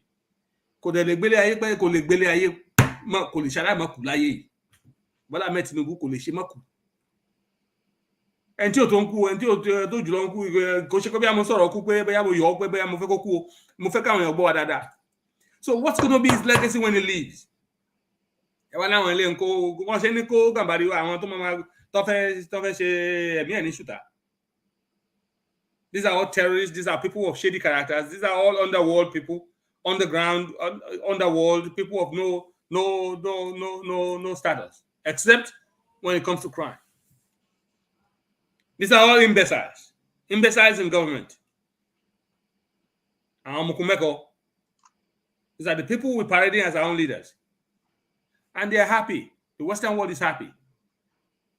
They want Africa to be governed by people that cannot reason, or people that are gluttons, or people that are taken away by I don't understand. It's a curse. But àwọn èèyàn wa tó wà nílé, ẹ má jà ṣègbé, a ò gbọdọ̀ parun sínú irọ́ yìí. Ẹ jẹ́ àfetílẹ̀ ká gbọ́ àwọn tó ń sọ òdodo. Bí irọ́ ni bó bá pa, ẹ lọ gbogbo ọ̀rọ̀ tí mo sọ ẹ má yẹ̀ wò. Bí irọ́ là ń pa lórí ìkànnì, you have the right to search and find out. Kí ni ìbáṣepọ̀ àwọn ilé ìfẹ́ ṣe fún orílẹ̀-èdè fún ọmọ Yorùbá tàbí fún orílẹ̀-èdè Nàìjíríà bí kò ṣe pé ṣe pé àwọn ilé wọn níran number one. Wọ́n láìpẹ́ pé wọ́n gbàgbọ́ wọ́n ti fi religion brainwash wọn débi pé ìdílé báyìí nìkan láti kó wọn níláárí lọ láyé, àwa tó kú kàlẹ̀ mọ́ sẹ́rú wọn ni kọ́ mọ́ fún wa ní babiala kọ́ mọ́ fún you understand? Then ká lọ para wa síbi tí káwọn ká ti gbọ́dọ̀ sáwọn religious kí ló ń pa àwọn religious leaders wọn lẹ́nu, àwọn tó pọ́n wọn mọ́ Ọlọ́run, àwọn religious leaders tí ò pọ́n wọn mọ́ Ọlọ́run irọ́ náà pa ọ́. But they want to use the religion to convince the people to do the things they want them to do. In the name of Allah, lórúkọ Muhammad, ẹ lọ dú wọn ni. Ẹ ti bí yẹn ti ń tọrọ bẹ́ẹ̀ bọ̀yàn lọ́rùn ẹ̀dẹ̀ sọpọ̀ ọmọ Ọlọ́run ni. Every wicked video tí mo rí online, mo make sure pé mo save wọn pamọ́ bìkan. Torí pé àìmọ̀ Ọlọ́run òtítọ́ ẹ̀ tó bá yẹ pé ó máa ń san ìsan fún èèyàn tó tọ́. Èmi mọ̀ pé ojú ẹ̀san àwọn kọ̀ọ̀kan. For example, there was a time about 4 or 5 years ago, tọkọ̀dédé kó àwọn èèyàn, mostly Yorubas and people from churches in the north. Wọ́n dẹ̀ gbẹ́ kòtò sílẹ̀ bẹ́ẹ̀, wọ́n á mọ́ wọn lẹ́yọ̀ kọ̀ọ̀kan, wọ́n á bẹ̀rẹ̀ sí ní dú wọn. One man was slaughtering them alive. Jesus. Àwọn á mú wọn lẹ́yọ̀ kọ̀ọ̀kan, a máa ti dú eléyìí, a tún mú kejì, a tún dú. Is that a religion? These are not Muslims. These are not. I'm not into. These are not Muslims. These are evil. These are devils in human shape, human form. So they cannot preach religion. It's not. They're not Muslims. All they're interested in is keeping the people in bondage to serve. Unfortunately, to serve foreign powers. What are the powers ṣeré? Ayé àwọn òyìnbó yẹn ò ní dáa. Àṣẹ. Ọlọ́run ní jẹ́ kó san wọ́n, kò ní yẹ wọ́n. Àṣẹ. Ọlọ́run tó ń gbẹ̀san, àsìkò ẹ̀san máa tó dé. I will not perpetrate evil and violence throughout the world. First, it was the Arabs that started to colonize people, overtake one. And then these white people come with violence and all that and do the same thing worldwide. I want to make sure freedom. Meanwhile, the freedom is on paper, not it's just on the surface. And look at the evil they perpetrate under. So that we'll continue to siphon our wealth into their colonies, into their country, and keep our people in bondage and let our people die shameless deaths. It's unfortunate. So, ìbáṣepọ̀ Sultan àti ìrọ̀tọ̀ gbèsègbè wọ̀nyí kò sí nǹkan tó ní ṣe pẹ̀lú àwa. Ẹ̀rí tí Yorùbá bá ti lọ, kán máa tó bá wù kí Sultan àti Sokoto ṣèbí Sokoto náà wọ́n ṣèbí Sokoto ní ìlú wọn wà. Kí Yorùbá bá ti dá dúró, kò sí nǹkan tó bá èmi pẹ̀lú àbáṣepọ̀. Kọ́jọ́ máa ṣe ní tó bá wù wọ́n, ní tó bá wù wọ́n kán fara wọn ṣe. You know, ní tó bá wù wọ́n kán fi ara wọn ṣe kò kàn wá. But it's bothering us because actually one location, we still have the same common boundaries, the same freedom of crossing, of crossing to each other's territories, seeing ourselves as quote unquote Nigerians. That's where the problem lies. Ṣùgbọ́n tá bá ti fi boundaries sí tí ó bá ti ní orílẹ̀-èdè tiẹ̀. Ẹni tó bá wù kán bá kó Al-Qaeda, ká kó Osama bin Laden, ká lọ jí gbá sínú country wọn, kò sí nǹkan tó yẹ kó kan ọmọ Yorùbá. Ṣùgbọ́n àwọn eléyìí bó ń ṣe pa Bọ́lá Ahmed Tinubu náà bá káàkiri tó bá gbọ́n kó rí bàbá yẹn kó tètè ṣe nǹkan tó yẹ kó ṣe, kó pín Yorùbá òun lẹ̀rọ ẹ̀, òun lẹ̀mí tí ẹ̀gán náà ti lè gùn. Ẹ lọ kọ̀rọ̀ mi sílẹ̀ o, ẹ̀yin ọmọ èèyàn mi, ẹ̀yin ẹ̀gbọ́n àti àwọn ẹ̀yin bàbá mi nínú lórí ìkànnì gbogbo àtàjẹjẹrọ àti gbogbo ọmọ Yorùbá káàrọ̀ òjìrè, ẹ kọ̀rọ̀ mi sílẹ̀ o. Òní ní November 2nd, 2023 bí wọ́n ṣe pa Bọ́lá Ahmed Tinubu ní gbogbo ọ̀nà táwọn Fúlàní yìí san tíṣẹ̀tì máa di president. Ẹ lọ kọ̀rọ̀ mi sílẹ̀. Tí bàbá yẹn bá gbọ́n ṣe pé ẹni tá ń ṣọ́ ẹni tó ń ṣọ́ ni wọ́n ní àìgbọ́n tó ẹni tó ń ṣọ́ wa àbí. Bẹ́ẹ̀ ni sir. Bó ṣe wà láti bẹ̀rẹ̀ ó ń bẹ nísìnyí bẹ́ẹ̀ ni ó máa rí títí ayé ní ọ̀rọ̀ mímọ́ sọ. Àwọn tó gbọ́n ju Bọ́lá Ahmed Tinubu lọ wọ́n ní àgọ́ tó gbọ́n ṣáṣá èbìtì wọ́n pa.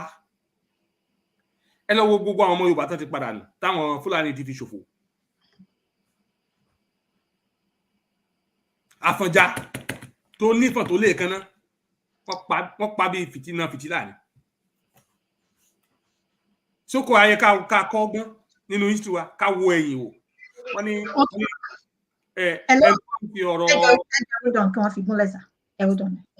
ẹni tó bá ń fi ọ̀rọ̀ ara tiẹ̀ tó bá fi kọ́gbọ́n àṣírí ni. Ni mo ṣe rọ bàbá Bọ́lá Ahmed Tinubu, what you're doing now is you're already wasting time. Call the bluff. Cut off the whole thing. Separate Yoruba from Nigeria. You can come and govern in Yoruba land. It doesn't matter. Adema jobara wa sọ̀rọ̀. Àwọn kò ní gba ìwà jẹgúdújẹrá òyìn ò lè sílẹ̀ kò lè sáyé mọ́. Kí dẹ̀dẹ̀ nídìí owó gé mélòó lẹ́fẹ́ jẹ bàbá kí ni kẹtẹ nílò láyé tẹ̀lé. Ẹ lọ́rọ̀ ya at what age? Lọ́mọ ya kí ọ̀rọ̀ private jet kí ni at what age? Kí ló fẹ́ fi ṣe? Kí lè fẹ́ fi ṣe? Ẹ jọ̀ọ́ ẹ jẹ́ kí Kọ́lá yín sọ̀rọ̀ máa sọ̀rọ̀ lé lórí. Ok, ẹ ṣé gan sà. Ẹ káàbọ̀ sí orí ètò Godfather.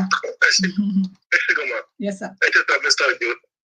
Mo gbọ́dọ̀ ọ̀rọ̀ yín tẹ̀sán yìí. Gbọ́dọ̀ tẹ̀sán pé Yorùbás are pace setters. That was actually impressive. Actually pace setters actually will be tabalo. But slave masters still hot and guns were slave masters be hold her down. Bẹ́ẹ̀ ni sà, à ń gbọ́ yín sà. All program the ones of our leaders to be in charge all the time. All slave masters. Any commission ní àwọn new African countries, but ṣe tán gbàjọba tán aráàlú yàrá tó ń gbàjọba fún àwọn African tán méjì wọn gbàjọba. Àgbégbà tó ni wọ́n ti ṣe propaganda wọ́n sọ pé àwọn gẹ̀ẹ́sì àwọn ọ̀dà ojú méjì jù tọ̀ ọ̀dà wọn ti lé wọn dànù. ọ̀dọ́ tó wọn aráàlú wọn àwọn everybody lórí fídíò lórí tv pé àwọn aráàlú wọn support àwọn ìjọba yẹn wọ́n sọ pé ìyà ń jẹ àwọn kò sí wíyà fún wọn. àti ọ̀pọ̀ ìjọba ọdún yẹn ni gbogbo wọn bá ìjọba ṣe most of them ọjọ́ náà bẹ̀rẹ̀ yẹn àwọn péjì táwọn péjì táwọn ṣe ní YouTube I was shocked by péjì táwọn guys ń ṣe bàbá wa Tinubu péjì ló ń ṣe kò sí péjì kankan ẹgbẹ́ yẹn láti gbé ìjọba ìbàdàn ni ẹ kàn waste time ara ẹ ni.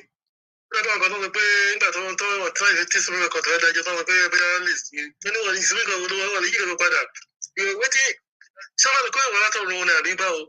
Nàìjíríà ti is already destroyed.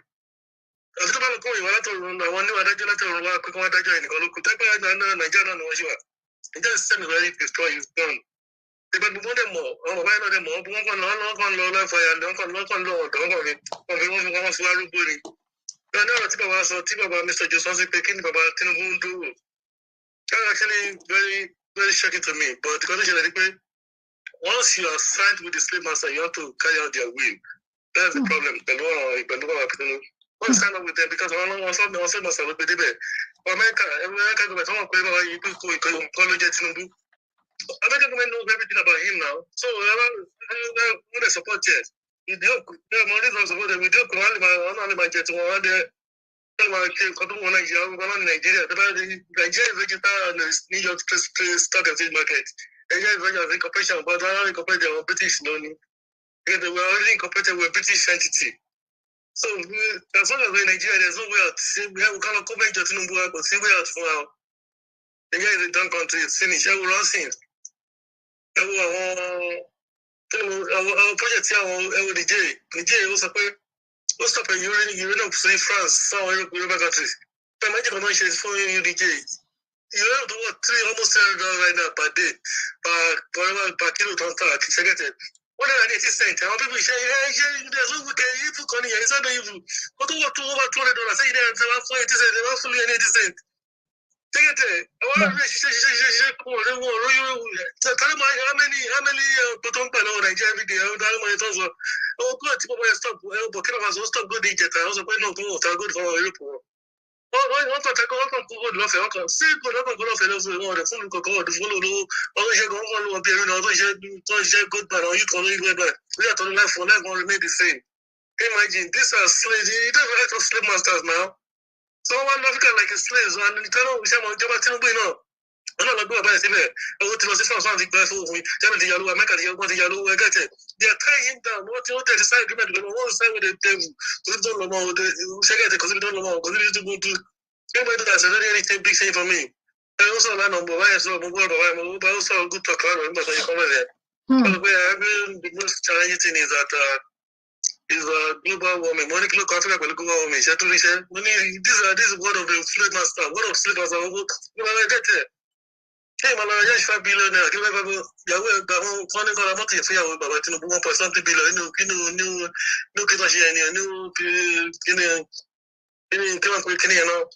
like budget. There's a supplementary budget. Yeah, talk about Sheila. Those are meant for our house. Education, but the whole education being $5 billion. Yacht develop, yacht Virginia, yacht, billion. And Yahoo to bring your $1.something billion. We'll give about to renovation lane be 13 billion. Let me know you're not going on. I get what they did. You know.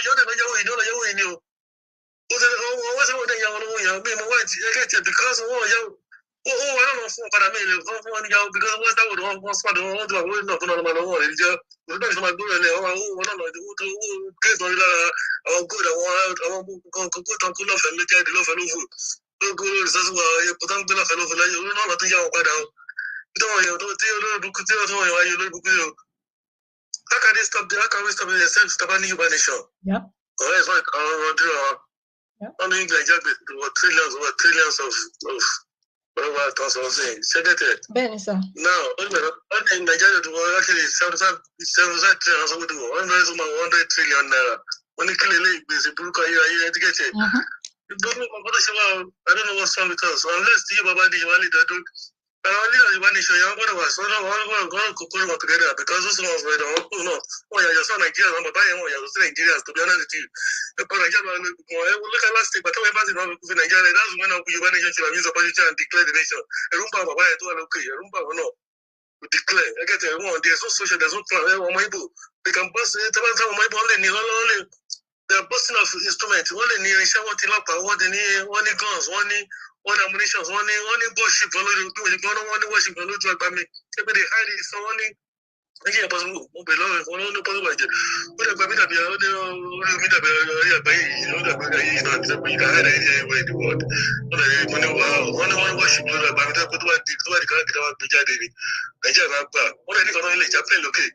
Wow.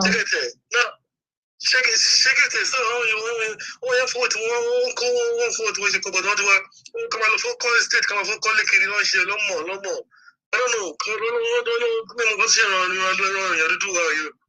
Automatic what I got but it's automatic below spent my guns, everything disappear. Up to now. Not to show for it. Because if I want to push back Yoruba Nation warriors, not to combine. Do I get who are we? And I this is what I knew until we come together and discuss ourselves and be honest with ourselves and be honest. And who that's who's Papa and those leaders are accountable, they will go nowhere. That's what I have to say. Okay. That's it. God bless you, sir. Daddy Ojo, ẹ jọ̀ọ́ ẹ má bínú sà, kẹ́ tó tẹ̀síwájú, ẹ jẹ́ ká sáré kí àwọn aráalé, wọ́n ń kí yín dáadáa ni.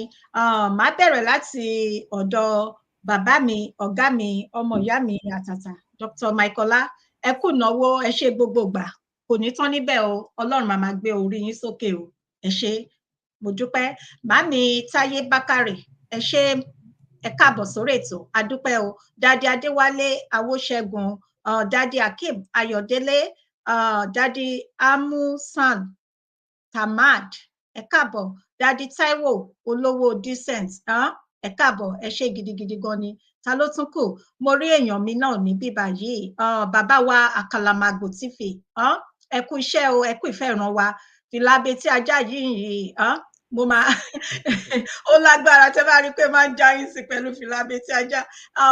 Mọ́mì Dáramọ́lá Bímbọ́lá, ẹ ṣé, ẹ káàbọ̀ sí orí ètò. Gbogbo ẹ̀yin tí mi ò bá dá orúkọ, kì í ṣe pé mo fi ṣe àfojúdi, mi ò rí orúkọ yín ní ọ̀dọ̀ mi ni o. Gbogbo yín la kí o, èmi ò ní olódì kankan, ẹ ṣé.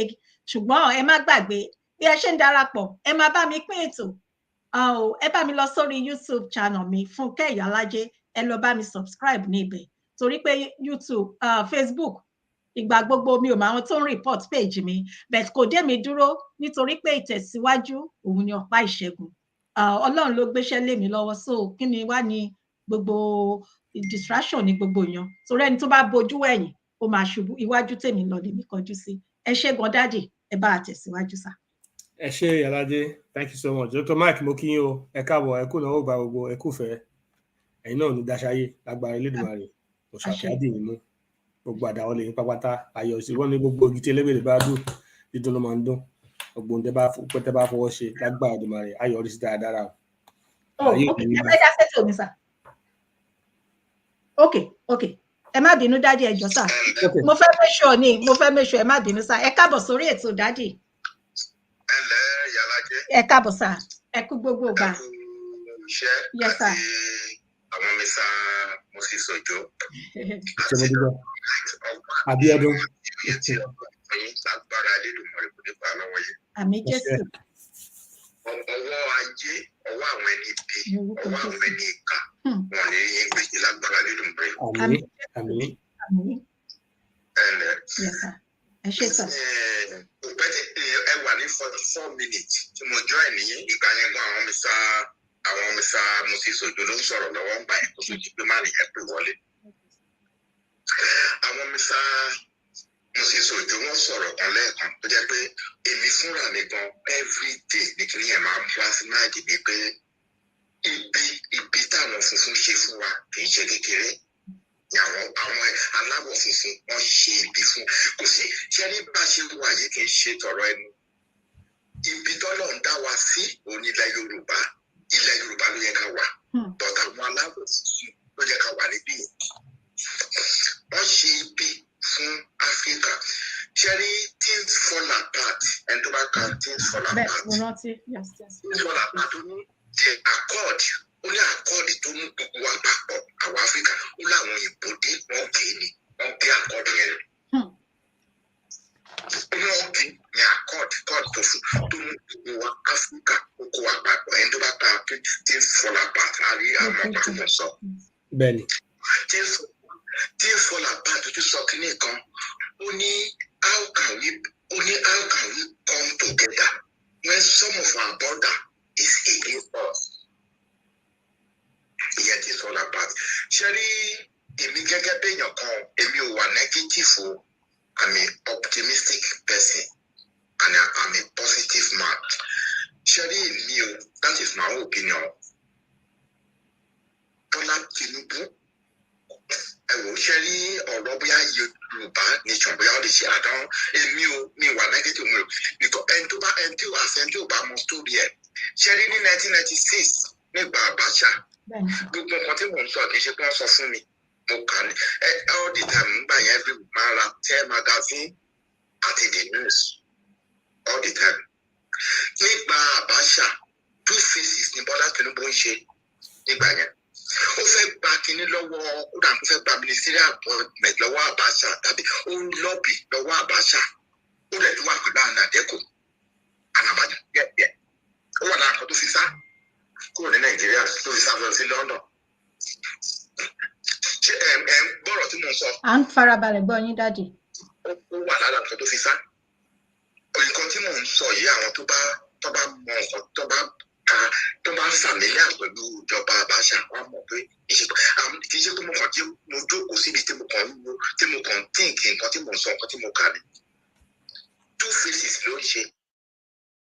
Ẹ tún wo 1999 bàbá Ayọ̀ Adébánjọ ó ìsọ ó ní ìgbà tó ń ṣe shadow election nígbà yẹn ó ní mistake ó ní kì í ṣe òun ló yẹ kó gbé gubernatorial yẹn fún ìgbà yẹn ó dà pé fún ìṣọ́ wulẹ̀ ló yẹ pọ̀ lọ́nà àlùmọ̀kọ́rọ́ yìí ó gba kínní yẹn lọ́wọ́ ṣé ń bọ́ mi bẹ́ẹ̀ yẹn ó gbà lọ́wọ́ yẹn gbà yẹn bàbá Adébánjọ Ayọ̀ Adébánjọ lára àwọn interview kan tó ṣe pẹ̀lú ó dà pé Arise News ní last year ó ìṣẹ́nu Arise ó ní ara mistake tán ó ní mistake ó ní àwọn náà ó ní òun ó ní dàsán ní eré àtúnfi géètì nígbà tí wọ́n nominate Bọ́lá Tinubu àṣẹ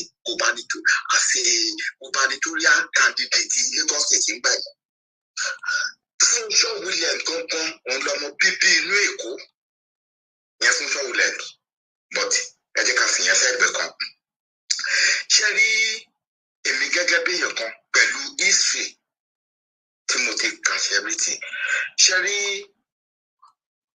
there are some area tó jẹ́ pé bàbá Awólọ́wọ̀ ṣe nǹkan tó dáa nílẹ̀ Yorùbá o bàbá Awólọ́wọ̀ ti ṣe mistake kan ó yẹ ká ti lọ pẹ̀lú àwọn ìgbà tí Ahmadu Bello ti sọ ká tó bẹ̀rẹ̀ self government nígbà yẹn even secession tó ń sọ ya Ahmadu Bello ló kọ́kọ́ sọ nígbà yẹn ìgbà tó sọ wọ́n fẹ́ bẹ̀rẹ̀ self government náà 1950 something Ahmadu Bello ó láwọn èèyàn òun tí ì rẹ́dì ó ní ká bá gba tó máa bẹ̀rẹ̀ self government ó láwọn àtàwà ní south àwa Yorùbá àtàwọn Ìgbò la dominate ó ní because àwọn most of àwọn èèyàn wọn tí ilẹ̀ education tó ṣe rí ìgbà yẹn gangan ló yẹ ká ti kí bàbá Awólọ́wọ̀ ó yẹ kó ti ní foresight lẹ́gbà yẹn kó ti kọ́ ká ti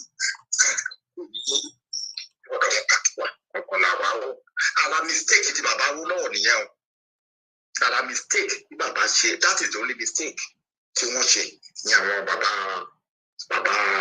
Awólọ́wọ̀ ṣẹlẹ̀ náà because àwọn Fúlàní wọn kì í ṣèyàn ẹranko pátápátá ni wọ́n. Chief Tọ́lá Adéníyì gbogbo interview ẹ̀kọ́ tó grant tó ṣe ní 3 years ago no almost 4 years ago pẹ̀lú Edmond Obilu tó wà ní Ìbàdàn ó ń sọ ó ní 1,000 years ó ní wọn lè change mentality Fúlàní ó ní mentality wọn yàtọ̀ yes ó ní kò sí nǹkan tá fi jọra àwa àti Fúlàní Ṣẹ́rí Yorùbá, àwa Yorùbá, tàbá ìsọ́gbà ìpàkà wà pẹ̀lú àwọn pípù wọ̀nyí. Ẹjọ́ kì í ṣe pé ọ̀rọ̀ ìpè. Yorùbá a máa wà bábọ̀ọ̀lì ní to be honest. Àwọn Yorùbá ìlú wọn lè rí òkú wa lò. Wọ́n lè ti design gbogbo kíní wọ̀nyí lọ àdúgbò. Káwa tẹ́ bá wo àwa táwa ní ìrìn àjò, táwa ní ìta, táwa ní ìlú onílùú, àwa Yorùbá àti Ìgbò. Àwọn sábẹ̀ Fúlàní mélòó ló jókòó? Ilé ni wọ́n jókòó kí wọ́n wá síta náà. Wọ́n bá àwẹ̀ bí wọ́n lọ ní ìyàwó Fúlàní. Àwa wọn la wà lẹ́yìn odi. Ṣé àdìmọ́ tàdé ń kúrò, tá à ń kúrò, inú wọn ń dùn, tá à ń sá wá, inú wọn ń dùn. Ṣé ọ̀rọ̀ sábẹ̀ yẹn inú wọn dùn? Kí ẹni tá a bá wo brain drain kì í ṣe èdè ló ti ń ṣe. Ó pẹ́ sí brain drain ti ń ṣẹlẹ̀. Ó pẹ́ wọ́n ti design gbogbo kìíní lọ́ta pẹ̀kọ́. Ẹ wo King Leopold II of Belgium, tẹ bá rí nǹkan tó ṣe, ẹni tó bá kárí sí àwọn nǹkan tó ṣe fáwọn Congo Republic, wọ́n mú 13 million. Wọ́n ní ó sọ Congo ó sọ di property ara ẹ̀ yẹn King Leopold II of Belgium. Ó pa almost 13 million of Congolese. Ṣé ọ̀la sábà yẹn wọ́n lè sọ pé ṣẹ́rí ìgbà táwọn funfun kan wá sọ̀dọ̀ wa wọ́n wá ń gbà yẹn instrument mẹ́ta náà sọ pé wọ́n lò fún wa. Even gan wọ́n lo àwọn army tó jẹ́ pé wọ́n ní weapon, wọ́n lo administrator wọn, wọ́n kú lo religion. Mẹ́ta yẹn náà fi kọ́ka wa. Ní àwọn kí lórúkọ ìyá àwọn aláwọ̀ funfun nígbà tó fi wá sọ̀dọ̀ wa gbà yẹn. Káwọn aláwọ̀ funfun wọ́n tó wá sí Áfíríkà, àwa ancestors wọn tó ń pè ní religion. Àwọn èèyàn wa, àwọn ancestors wa, wọ́n wà, they are spiritual people. Tó kò jẹ́ pé wọn ò dẹ̀ ní ṣe aburú, wọn ò ní ṣe aburú sí ìlú. Gbọ̀ngbà táwọn aláwọ̀ funfun wá tó ń gbé ẹ̀sìn wá, wọ́n fi ẹ̀sìn yẹn wọ́n fi wọlé sí àwọn fọ́fadà wa. Àwọn fọ́fadà wọn wọn dẹ̀ mọ̀ pé àwọn wọ̀nyẹn ní àjẹ́dá tó wọn. Ìkọ́ máa ń sọ̀rọ̀ kan wọ́n ní inú ọmọ ènìyàn jì, àárín ojú lábẹ́. Inú jì, wọn dẹ̀ mọ̀ pé àwọn aláwọ̀ funfun wọn ní plan. The first àwọn aláwọ̀ funfun tó máa kọ́kọ́ wá sí Áfíríkà, àwọn Portuguese nínú ó dà pé between 14th century to 15th century àwọn tó máa kọ́kọ́ visit nígbà yẹn. Àti náà dẹ̀ fún wa ṣe business but wọ́n fi wá fún business gold àti spice. Later wọ́n bẹ̀rẹ̀ sí ṣe owó ẹrú. Later làwọn ọ̀dà àwọn bíi 15 or 17th century làwọn kìíní ṣe ẹ̀wà British. Àwọn dẹ̀ ti study àwọn forefather wa pé láti kọ́ńkà àwọn pípù wọ̀nyí, láti wọlé sí wọn lára spiritual kìíní wọ̀nyẹn láti kọ́kọ́ àti làwọn kìíní wọ́n they defeat us in mind and around. Ibi tó ti defeat Africa nìyẹn. Ọkọ̀ gba spiritual àwọn èèyàn wa tán kó tó di wípé wọ́n wọlé sí wọn lára. Àwọn missionary kan tó wá gan-an ara ọkọ̀ gbogbo nǹkan tó wá ṣe ń gbà yìí wọ́n tún bẹ̀ sí pé wọ́n ṣàpàdé wa. Ẹ wo lè ní ọ̀rọ̀ ẹ̀sìn ní ọ̀dọ̀ wa. Even Islam kan náà wọ́n kọ́ àwọn ìjọ̀tẹ́rù náà àwọn olùkọ́ ní tí wọ́n bá ka East Africa most of àwọn tó ń kú gba East Africa Kenya Tanzania nígbà yẹn wọ́n ní kí wọ́n kó wọn lọ wọ́n ta straight àwọn ọkùnrin wọn ni. Ó jẹ́ pé wọn ò lè bá obìnrin súnmọ́. Sí ọ̀dà sábẹ̀ kọ́ iṣẹ́ rí wọ́n ní ẹni tó mú wọn lẹ́rú kò fẹ́ kẹ́rù ń lọ o. Gbogbo nǹkan lé ayé yìnyín láti make a sacrifice ní èèyàn láti make. because àwọn politician wọ̀nyí, Yorùbá politician, Fúlàní politician, Igbo politician, àwọn people yìí wọn ní kò sí ẹ̀mí èèyàn lára wọn, kò sí lè tó kàn wọ́n. Wọn ní ẹ̀mí èèyàn lára ara. Ṣé rí most of àwọn western world tó ń lò wọ́n? Wọ́n rí wọn àfi fún because wọ́n lò wọ́n láti máa put àwọn èèyàn dáhùn. Tó má dé jí owó pákó yẹn wá, wọ́n gba owó lọ́wọ́ wọn, wọ́n yáwó lọ́wọ́ World Bank. Owó yẹn tó máa gba owó yẹn tán fún wọn, wọ́n tún dáwó yẹn padà fún wọn lọ́wọ́. Wọ́n wá gba lé síbí, wọ́n kó àwọn ọmọ wọn wá, àwọn ọmọ wa máa live. Àwọn ọmọ tó jẹ́ pé ó yẹ kó wà ní ibi tí Ọlọ́run tó dá wọn sí, wọn ò ní síbẹ̀ wá sí ibi. Wọ́n á dá lé millions dọ́là fún àwọn ọmọ wọn. Àwọn western world ṣe rí àwọn gangan tó jẹ́ pé a kì í ṣe gọ́ọ̀mẹ̀ntì, àwọn gangan fúnra wọn, àwọn politician wa, àwọn ojú táwọn western world fi ń gbò wọ́n bẹ́ẹ̀ yẹn, ojú ẹni tó ẹgbẹ́ ìdá fún òun tó wọn ọ̀dọ́gbọ́ lórí nígbà tó bá gbọ́ wọn ò ní máa kó owó pa. Àwọn politician western world gbélé ló ń kó wọn lọ sí Áfíríkà tó lọ ra ní sọ̀rọ̀. Politician gbélé ló ń ṣe yẹn. They see them as a fool. One low, one them up. These people they are fool, and they continue to man the one. Jerry, me get your con. Jerry, you're joining today is November 2nd. They're considered. Or to be upon that team, my baby. Jerry, you want to do well. God, so much and the Baba will already sound by yet. Only to buy ya, only them up with you, and them are just running, or them are jadi. Ajá because gbogbo tó ń ṣẹlẹ̀ bá wa mẹ̀kúnnù là ń jẹ ìyá ẹ̀ ìfún kan bàbá Awólọ́wọ̀ kan àwọn ọmọ ẹ̀ka ọmọ ẹ̀kọ́ wọn kọ́ ajẹ́ nígbà tá à ń jẹ. Ṣé àbá sábẹ́ wọn kọ́ ajẹ́ náà náà?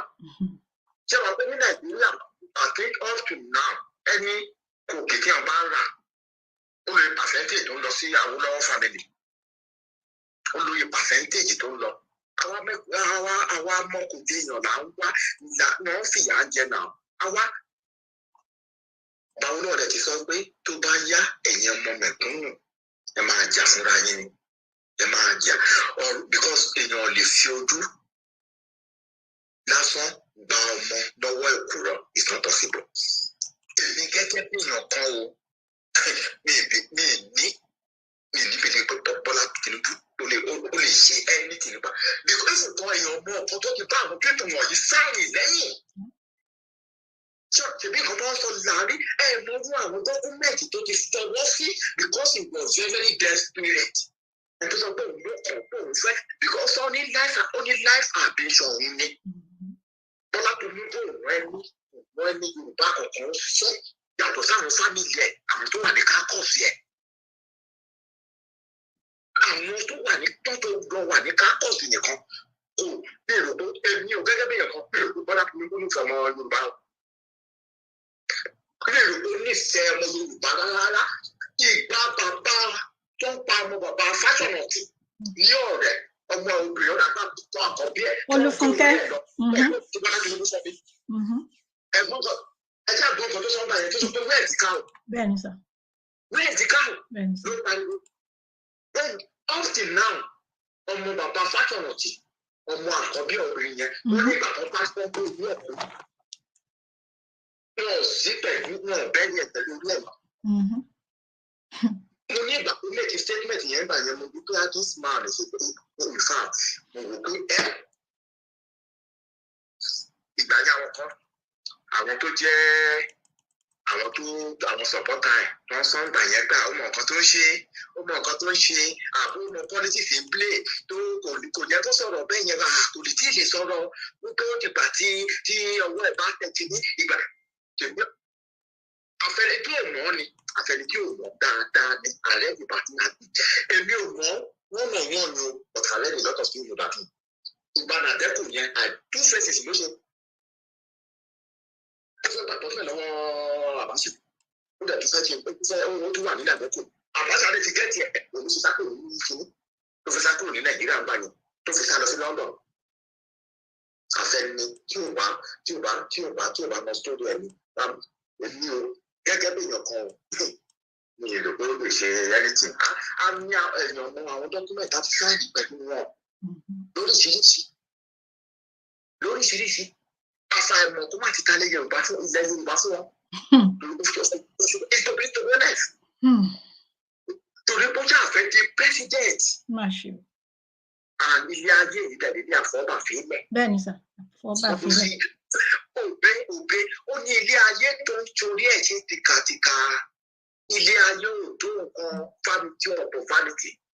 Èèyàn ló wá gbogbo nǹkan ọ̀rọ̀ tí èèyàn bá àkójọ tí èèyàn bá ti kú wọn ṣáà lè fi gbogbo ọ̀rọ̀ yẹn kó fi ṣèyàn. Kò ṣeé ṣe sà. Abíọ́lá ń gbà yẹn tó jẹ́ pé ìfúnpá Abíọ́lá ó popular ju Bọ́lá tó kú lọ gbà yẹn both internal and external. Gbogbo ọ̀rọ̀ ẹ̀ ìgbà tó kú ṣe gbogbo ṣebí ọkọ̀ fi aṣọ funfun wé mọ́lẹ̀ sí.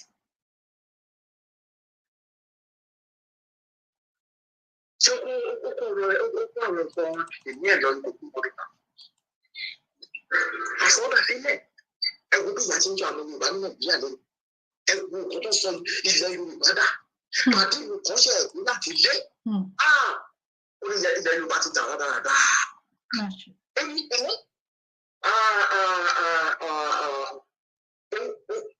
ní ìfà tó ní ìkan tó dùn kí ilẹ̀ Yorùbá ó ní gbogbo ilẹ̀ Yorùbá ó ní kò sí ẹni tí ó ní ìgbà jẹ ó ní ìkan dẹ̀ mọ́ bí ìkan mi ó ní ìgbà sọ tó ti pàtó bí ilẹ̀ Yorùbá ṣe rí.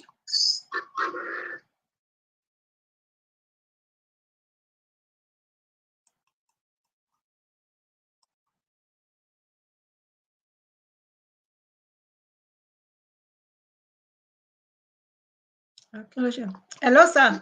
Okay. Hello. Okay. A ṣe ń gbọ́ yín padà ní sir. So that's why and our religious people àwọn kan ò sọ anything àwọn kan ò sọ títọ́ wọn dákẹ́ wọn ò sọ anything àwọn náà tó bọ̀ ń bẹ wọ́ọ̀ṣì àwọn náà wọ́n parí fún wọn ní sùúrù wọn á dá ẹ̀kọ́ tó dẹ̀ jẹ́ pé gbogbo ẹ̀ ìlú pátápátá ni. Àwọn kan ní wọ́n lọ́wọ́ sí gbogbo nǹkan tó ń ṣẹlẹ̀ wọ̀nyí because we are part of the problem. Àwọn religion people both the Muslim especially both the Muslim both the kí lórúkọ ẹ̀ both the Christian. Ẹ̀rọ ń dárúkọ àwọn oníṣẹ̀ṣe kan ó sọ fàá tó nǹkan mi ìró oníṣẹ̀ṣe kan tó sọ pé ó ní jẹ́ẹ̀tì náà mi ìró oníṣẹ̀ṣe kan tó sọ pé ìyẹ́ kò bá pásọ ẹ̀ lówó ní jẹ́ẹ̀tì tó ní 100,000 capacity tó ń ṣe ìgbẹ́. Lọ́nà ìbárúkọ àwọn ọmọ ẹ̀rẹ́ sọ fún àwọn ọ̀nà tó máa kọ́ ọ̀rọ̀ jọ nílé ayé sí pé ìkíni pressure wọn ọ̀rọ̀ ló wà ẹ̀yìn ẹ̀kọ́ ọ̀rọ̀ jọ. Níbi ẹ̀rí bẹ́ẹ̀ tọ́ ni wọ́n. Ẹ̀tọ́ nílá. Ṣé rí mi gẹ́gẹ́ bí èèyàn kan mi ní pẹ́ parí ní ọ̀rọ̀ mi yàrá bájú? Bọ́lá tí mi lóòrè ṣe pẹ̀lú mi ìwà negative o because ó ti sọ gẹ́gẹ́ bí nǹkan tí mo kà nípa ẹ̀. Àti ìgbà àwọn nǹkan tó ń sọ lẹ́nu ló mọ̀ pé kò lè ṣe ẹni tó lè yan ọmọ nǹkan tó ti máa ń ṣe lẹ́yìn ìyàmọ́ ọ̀. Ṣẹ̀rí kàmọ́ ṣẹ̀rí èmi gẹ́gẹ́ bí ṣẹ̀rí èmi àfibẹ́sẹ̀ wọn nǹkan tó máa láàfin kí ni ìfidá gbàásù mi ní fi gbogbo ẹni sọ̀rọ̀ tán. Pé jẹ́ mi lè máa ìyára jẹ́. Èèyàn wọn ò lè fojú lásán ọmọdé ọgbọ́n ìlú bọ́ sí àtọ́wọ́.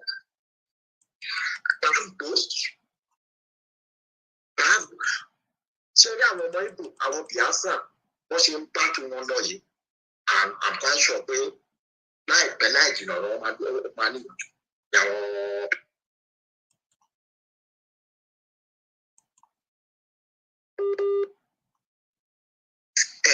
Because kò possible àwọn Ìgbò wọn lè ṣe president Nàìjíríà pẹ̀lú history tó ti wà ń bẹ̀.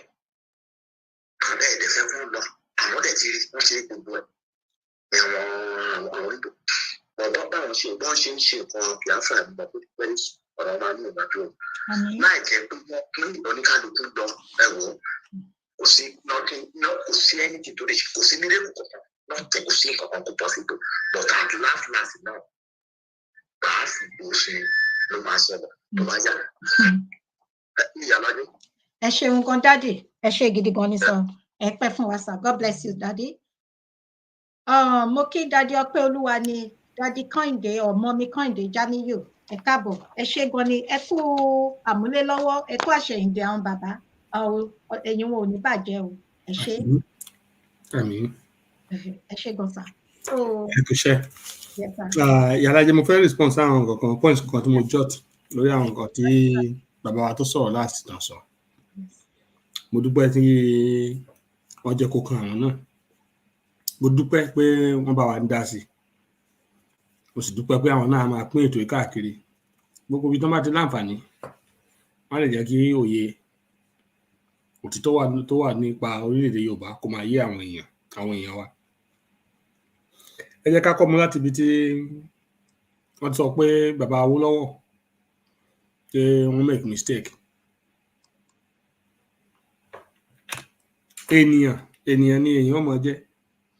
Bàbá Awólọ́wọ̀, ẹ bá rí pé Yorùbá, ọmọ Yorùbá, ọmọlúwàbí, aláàkí pé ká tẹ̀lé òfin, pàápàá jùlọ láyé ìgbà táwọn bàbá Awólọ́wọ̀ yìí tán ń dàgbà, láìkí pé ká dalẹ̀, ibi tá a bá sọ sí kó dúró síbẹ̀, kí tá a bá jẹun gbé ká má jòun gbé. Mo fẹ́ rán wa létí pé ní 1914 àwọn òyìnbó yìí wọ́n ti kọ́ sí pé wọ́n ṣe document kan tó pè ní amalgamation, tó fi amalgamate Northern and Southern protectorates of Nigeria. Because the document there sọ ni pé until after 100 years orílẹ̀-èdè yẹn láti wà as one. Pé tó bá di after 100 years, which is 2014, tí ò bá pé yín mọ́, olúkàkú lè lọ lórí àyà rẹ̀ gẹ́gẹ́ bí orílẹ̀-èdè. So tẹ́ bá wo àwọn time ìgbà táwọn Fúlàní sọ pé àwọn ò tí ì ṣetán pé ká gba independence, àwọn Awólọ́wọ̀ ń jà fúngbà yẹn pé Nàìjíríà fẹ́ gba independence, àfẹ́ wà lábẹ́ òyìnbó mọ́, káwọn òyìnbó mọ́ ṣe olórí wa. Ẹ rí pé eastern part of Nigeria, àwọn Igbo àti ilẹ̀ Yorùbá, wọ́n ti ń dọ́gbọ́n dá ìjọba wọn ṣe, but lábẹ́ àkóso àwọn òyìnbó yìí náà sì ni. Western region and the eastern region were already autonomous. They had their autonomy status, and the northerners were not ready. Pé káwọn òyìnbó yẹn gba agbára lẹ̀ kán dẹ̀ máa lọ. Ló fà tó yẹ pé nígbà tí Awólọ́wọ̀ ń ṣe olórí western region, wọ́n rí pé western region ti ní television. France, a whole France kò tíì ní, European nation. So wọ́n wo development yẹn náà ṣe wò pé a gbọ́dọ̀ gbéjọba fún àwọn ará bí o. Torí they wanted to give us independence on the face, but wọ́n ti di pé wọ́n rí Awólọ́wọ̀ mú wọn bì kan, and development was going on láti wò pé eléyìí ò ṣe gbéjọba fún, torí ní máa rẹ́ yí àyè jẹ ń ta fẹ́ máa jẹ. So but náà ṣe lọ mú àwọn northerners yẹn, in particular the Fulani tribe, tó mọ̀ pé wọn ní ilẹ̀, wọn nílé, pé ẹ̀yin ní kí wọ́n máa sọ lórí àwọn people, and they coached them in every way and supported them with all the powers they had. So Awólọ́wọ̀ gbà tó ń sọ̀rọ̀ ní 1950 ní ẹgbẹ́ àwọn Fulani ti ṣe Hausa ti ṣe jẹ́ káwọn máa lọ tiwa yẹn. He was probably also looking at the amalgamated document to amalgamate wa together pé kò tí tásìkò. Otherwise, I'm out of treason. Once you wait, they still try to put him in, to kill him. Actually, they actually charge him for treason. I will look for. Actually, want to the house one in London. Be national can changes it treasonable felony. They wanted to actually kill him. Because with treason, they will have killed him. They will have executed him. Mo sọ pé ìkàtàwọn ìbò yẹn ṣe sí orílẹ̀-èdè aláwọ̀ dúdú kì í ṣe Nàìjíríà nìkan náà ṣe sí o. All countries on the continent of Africa. And they continue to do it till today. Tẹ́bá ní kí ni reason tí mo sọ bẹ́ẹ̀. Fún àwọn tó wà ní ẹ̀yìn odi tí wọ́n sí lórílẹ̀-èdè Nàìjíríà. Gbogbo àwọn tá a wà ní ìlú òyìnbó. Ṣé tẹ́ bá gba credit card, tẹ́ bá ná tẹ̀sán, ṣebí negative credit ló ń fún yín. ṣé lè lọ sí báǹkì kan pé fẹ́ ra mọ́tò kan yá yín lówó? Kò possible. Ṣé lè lọ sí báǹkì kan fẹ́ ra ilé kan yá yín lówó? Kò possible. Àbí kẹ́ lọ sí another credit card fẹ́ gba credit card mi? Kò possible. Okay, so why is the Western world, why are they continuing to give Nigeria loans? Ìbéèrè yẹn kí gbogbo wa ká máa ronú ara ká máa dáhùn ẹ̀. Ṣé àwọn òyìnbó yìí wọ́n stupid débẹ̀ ni? Why do they continue to give every government tó bá dé kí Tinubu tó dé láti gbọ́ pé kò sówó ní àkáǹtì mọ́ pé wọ́n ní owó next budget? Ó sì jẹ́ pé each government that comes, America will continue to fund them, give them loan. Britain will continue to give them loan. Germany will continue to give them loan. France will continue to give them loan to fund government. Except fund the late, quarterly, periodically, yearly. This is what they do. Kí náà dẹ̀ fowó yẹn ṣe lójú yín báyìí náà ṣe fi ra mọ́tò, tó fi ra yacht, tó fi invest. Àwọn kan tó mọ̀ pé ó máa profit companies tó wà ní abroad kò profit companies kankan Nàìjíríà. You know, we cannot continue to deceive ourselves. The hands of the Western world is all in everything that's happening to Africa. Long the one is got to we are very tough. COVID yẹn gan, Ọlọ́run kan ó kàn fi yà wọ́n lẹ́nu. Mi sure pé wọ́n deliberately manufacture jáde fún pé láti wipe Africa out. Tọ̀rọ̀ mọ̀ pa ní sophisticated medical equipment bí ẹ mọ̀ iye àwọn èèyàn tó kú l'Amẹ́ríkà. Ẹ mọ̀ iye millions tó kú lórí COVID yẹn worldwide. But most of the deaths are from the from these European countries and the Western world. But COVID yẹn ṣẹlẹ̀, Ọlọ́run Elédùmarè gbọ́, I was like, wow, now all of our people in Africa would perish. Mo tún rò pé wọ́n kàn máa kú bí eṣinṣin ni. Ẹ wọ ọ̀nà tọ́lọ́run gbé gbà. Àwọn èèyàn kú o ṣùgbọ́n sójọra wọn. Ó jọra wọn sọ. Ṣiṣẹ́ ní ṣe wúrẹ́, tí ewúrẹ́ fi ṣọkọ ìyá ewúrẹ́. Ṣiṣẹ́ ní máa ń ṣàgùntàn tí fi ṣọkọ ìyá ẹ̀. Tó pé wọ́n manufacture COVID náà ni, bó pé bẹ́ẹ̀ kan lè fi run Áfíríkà.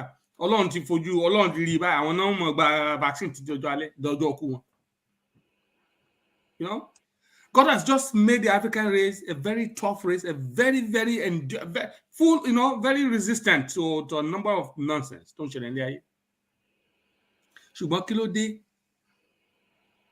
Orin sẹ́dá kan ló sọ ní ìbànújẹ́ gba ayé kan o bàbá alágbàbí ìgboro wà ló. Ó ní àwọn amúnisíṣẹ́ wọ́n ń gbilẹ̀ sí, àwọn akónisìn wọ́n ń lo agbára. Ọmọ ẹ̀rù wà nílé, orí adé ń sùn níta, ètè wá o. You know, this is very peculiar to Nigeria. Gbogbo àwọn tó ń kó wa ṣe tó ń kó gbogbo ọrọ̀ Áfíríkà lọ, look at them, they have free medical health. Homeless nílùú yìí ń lo cell phone. Àbí ṣé mo parọ́? Obama phone. Yeah, parọ́ sọ. Obama ni free of charge. Tí ò ní sáré pé ní nkọ́bọ̀.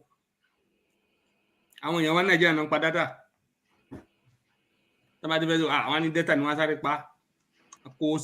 You know, where are all these fundings coming from? Ẹ máa fún wọn loan tí ò kò ní orílẹ̀-èdè yín. It's one of those things tí Yorùbá bá lọ.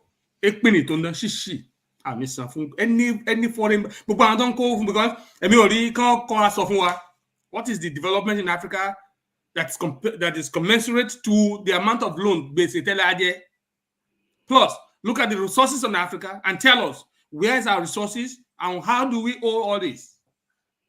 And you tell resources, how come your countries like this and you're running, you know? It is all well. That's why I told you the Yoruba láti fi lọ. We have to go. But ṣe nǹkan kan mo ń sọ mo fẹ́ fi dá wa lójú torí bàbá kan béèrè pé bá ṣe ń sọ àwọn you know àwọn olórí wa àwọn ọba wa nǹkan kan àwọn rò pé wọ́n lè ṣe báyìí. Yeah. Ṣe rí téèyàn bá wọn ní tá bá tọ́ wọn tá bá ta wọn máa ń tọ́ ni ló ṣe bí òwe o. Yorùbá ní pé tí wọn ò bá tọ́ wọn ní ẹran ìdín ló máa ń dà. Eléyìí táwa ń ṣe yìí ni pé àwọn bàbá wa ti ta already. àwọn aṣíwájú wa ti ta pé ẹ̀yin ọmọ ibi tó orílẹ̀-èdè wa ní ká máa lọ. Awólọ́wọ̀ náà rẹ̀ tó gbọ́n yan sí wọn létí bìkọ́ ó ti rí i pé ibi tí Awólọ́wọ̀ ti ṣe mistake ẹjọ́ má bínú ní ìgbà civil war tán wá lọ pé tí Biafra ti fẹ́ dojú gbogbo ẹ̀rú ńgbà yẹn pé ká máa lọ, and I'm sure bóyá ó ṣe ń ro amalgamation yẹn 1914 document yẹn, maybe he was still thinking about it, or maybe genuinely ó rò pé òun sì lè jẹ́ kí orílẹ̀-èdè Nàìjíríà kó work out, because the Awolowo as a man has the skills it takes to make Nigeria a great nation, but they never allowed him to get there. So that was the only error at the time. But in the 1950s, there was no way, there's nothing he could have done. As a matter of fact, the anti-dogma Morokubeya, àwọn Akintola jọ sọ̀rọ̀ ń bì kan rí tó ti wò pé wẹ́ tí ò bá dẹ̀ ṣe bákan ọlápàdápàgbé tó bá yá, ṣe understand pé káwọn ṣá máa wo document yẹn. Gbogbo àwọn tó yẹ Akintola ṣe wá lọ bá àwọn northerners kò hùt papọ̀ tó fi ìgbà tí ìjà abẹ́sàrin wọn ṣe wọn pé Ọlọ́run ló mọ èèyàn ló lè dájọ́ àfihàn pinran láàrin yẹn. Turn around, don't charge Awolowo fún treason, you know, all of those things. But Baba Akintoye náà ti sọ pé Màmá Dídé Olú kó tó gbọ́n ṣaláìsí ìgbà táwọn lọ ilé àtúnṣe sọ fún wọn pé ṣé àbúrò tó wá jókòó sí ṣé ó gbàgbé iṣẹ́ tí bàbá yín rán yẹn ni. Ṣé pé Baba Akintoye máa ń sọ kí nìyẹn? Bẹ́ẹ̀ni. Wọ́n náà ṣe wá pé you know what, I have to go home and let this truth be known. And òótọ́ ọbẹ̀ dẹ̀ ni pé ó ti hàn sáwọ́lọ́wọ́ gẹ́gẹ́ pé Yorùbá láti dá lọ ni wọ́n láti lọ. Ẹ̀yin ọmọ Yorùbá, it is Awolowo's dream towards the end of his life pé Yorùbá láti lọ. Lóòrè náà sì ń lùlù Ògìdìgbò. Ẹ sọ pé wá tásìkò ẹ̀yin lẹ́jà fúnra yín. Àgbàlagbà ò kì í ṣẹnu kò ń ṣe àgbàlagbà ò kì í ṣe lágbàlagbà káàkiri. He has already told it to the people he knows the political terrain and how to walk the ways among the international communities and bring the people. No, Emma Soroyin Losa. So it is very clear. It is the dream pé fún Awolowo gan pàápàá pé kí Yorùbá dá dúró ni. Now, wọ́n mention pa Nigerian press. Nǹkan kan pa àwọn anka press ẹ wo mo fẹ́ sọ fún nǹkan kan fáwọn yẹn wa. Ẹ má jẹ́ ká parọ́ tán àwa jẹ́ o. The press in Nigeria yẹn, the same press ní Nigeria yìí. Nígbà tí wọ́n ń gbé contract láyé Ọbásanjọ́ $16 billion US tí wọ́n ṣe kankan tán kó owó yẹn jẹ to these foreign entities, foreign government. Nothing was done. The press is there, they never said nothing about it. Ayé eléyìí tó wọ́n ń win lẹ́jọ́ mẹ́ta yìí tí kóòtù dá Nàìjíríà láre lórí $11 billion táwọn àwọn Buhari tẹ̀lé gbé iṣẹ́ fún foreign country tí ó ṣe tẹ̀lé you know how many of those countries are. This is what our leaders have been doing. $11 billion to a foreign government or entity, and nothing is being done in Nigeria. Not shishi. No, sorry, in Nigeria. Where is the press? But don't know attack Sunday Igboho. Other than come up and make news. What are these people doing? Okay, I want to gbé Tani Olohun go judge tó ń dájọ́ èké tí wọ́n dẹ̀ mọ̀ pé most of these press people are also attorneys. Ètò jẹ́ attorney ni wọ́n, ètò jẹ́ lawyer, you understand?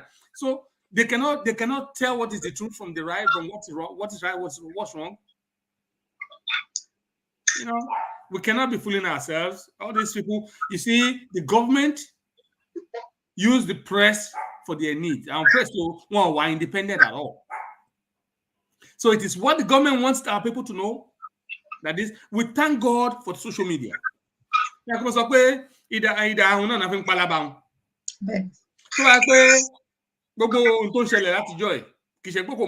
but there was no means to bring it out. Thank God for Facebook. Thank God for Instagram. Thank God for TikTok. Thank God for all of this social media equipment that's available to ordinary people. Otherwise, the press, Ashima do Kolori print, newsprint, what can call, they will just tell us what they want to tell us. Well, they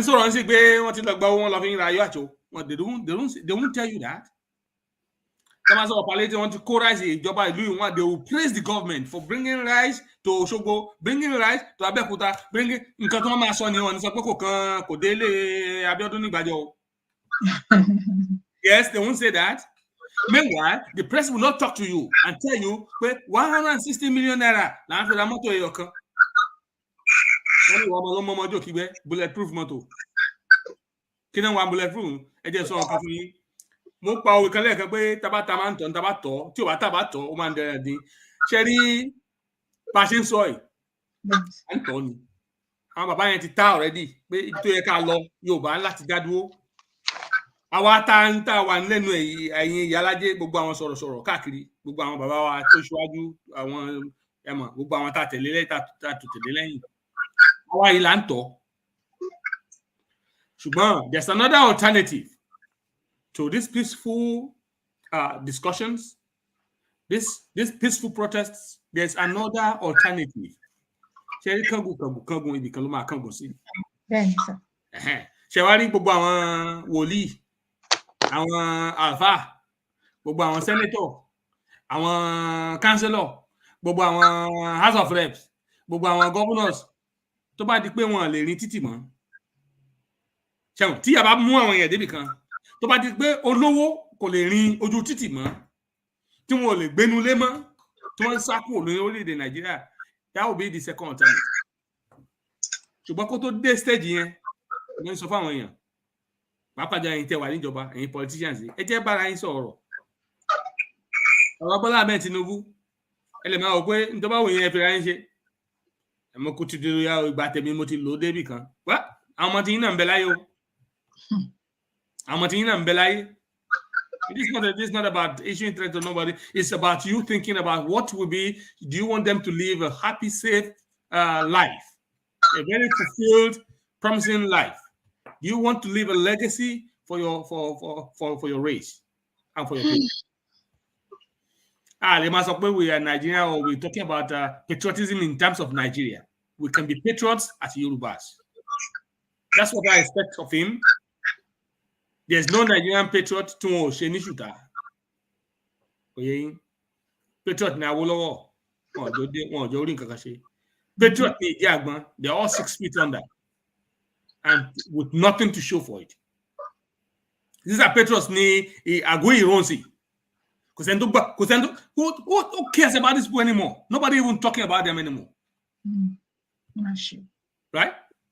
And don't you understand? This is a Yoruba man. But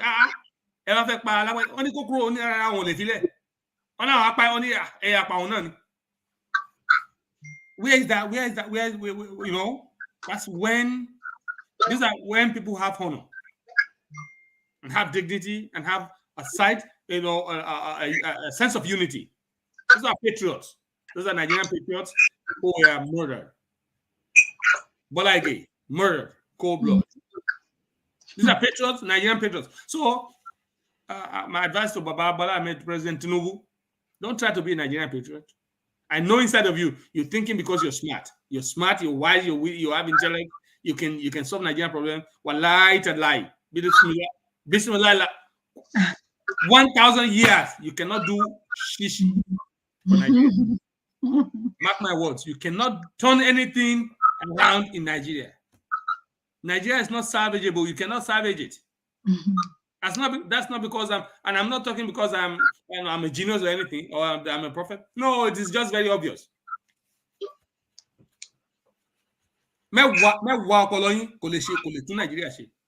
Níbi táwọn irọ́ àwọn Sultan ìjókòó sí àwọn tẹgbẹ́sẹ̀gbẹ̀rẹ̀ àwọn àtàwọn foreign influence, you're not going to be able to. You cannot do it.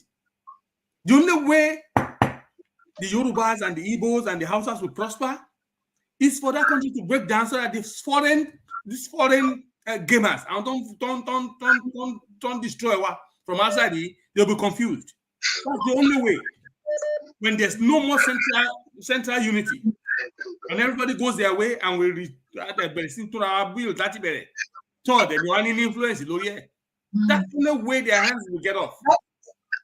Daddy, ẹ jọ̀ọ́ má bínú sà. Àwọn daddy kan ń dúró ní orí aago sà. Bẹ́ẹ̀ ni ẹ bá wọn ẹ jẹ́ kó sọ̀rọ̀. Wọ́n tún pè wọlé. Okay sà. Ẹ ṣé gan sà. Daddy ẹ káàbọ̀ padà sà. Yes sà, ẹ káàbọ̀ padà sà. Nípa ó lọ àwọn ọ̀rọ̀ kan tí Mrs. Abiodun Ojo tó ń sọ lẹ́ẹ̀kan tí mo fẹ́ fi àkún sí, mo fẹ́ áàdì mọ́ nǹkan tó ń sọ. Iṣẹ́ rí the first election tí wọ́n ṣe ká tó gba independent ní October 1st 1960 wọ́n ṣe election yẹn ní 1959. According to mímọ̀ bí àwọn Mrs. Abiodun Ojo we are there was a man British man ni wọ́n pè ní Harold Smith ó ti kú báyìí. Mo rí kíní interview kan tó grant mo rí lórí YouTube ní ẹ̀kọ́ tó dàgbé bíi 2 years àbí kíní ni mo rí ọbí last year tó grant. Man nìyẹn ara wọn tó ń ṣiṣẹ́ fún British ó dàgbé bí àwọn administrators àbí kíní kan ní Nàìjíríà. Ó ní from 1950 to 1960 ló fi wà ní Nàìjíríà nígbà yẹn ní Harold Smith. Interview tó grant yìí kó tó kú. Harold Smith. Òun àtìyàwó ẹ̀. Ṣé ẹ gbọ́ mi? Òun àtìyàwó ẹ̀. Ó ní election tó ń ṣe ní 1959 ká tó gba independence. Ó ní wọ́n rí ìgẹ̀mọ́ bàbá lọ́wọ́lọ́wọ́ ni. Ó confess. Ó ní wọ́n rí ìgẹ̀ ni. Ó ní àwọn British ẹni tó ń sọ̀rọ̀ yìí funfun ni o. Funfun tó jẹ́ pé àwọn British Empire ló rán wá pé kó wá ṣiṣẹ́ ńgbà yẹn ní Nàìjíríà between 1955 to 60 òun fúnra ẹ̀ ló fẹ́ náà àìsàn. Ó wá sọ kínní kan because motion independence bàbá Anthony ẹ̀ náà rò ó wà lára àwọn tó kọ́kọ́ previous motion yẹn gbà yẹn. Ó ní the British government ó ní wọ́n rí bàbá lọ́wọ́ Anthony ẹ̀ náà wá lo English ó ní they see them as a dangerous people. Ó ní wọ́n ti rí wọn pẹ́ni tí wọ́n lè control wọn.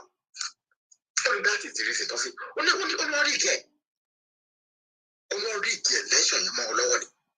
Wọ́n fi lọ fi tí wọ́n fi jẹ́ kí bàbá wọn náà débẹ̀ ní 1959. Ó ní ìgbà tá bẹ̀rẹ̀ regional system after independence ta ní Western region, Northern region, Western region, Eastern region, mẹ́ta yẹn la ní ìgbà yẹn 1963 not share lọ́wọ́ àti Mid-Western region ìgbà yẹn. Ṣẹ̀rí wọ́n nínú gbogbo region.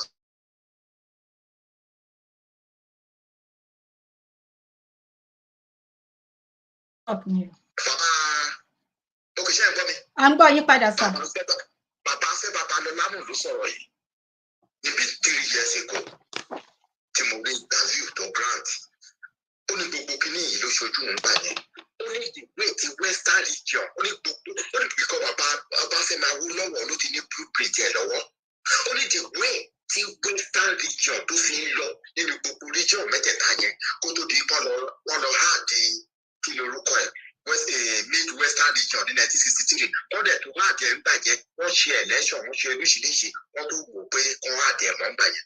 Ó ní Western region bí nǹkan ṣe ń lọ bí development ṣe ń lọ lọ́dọ̀ wa.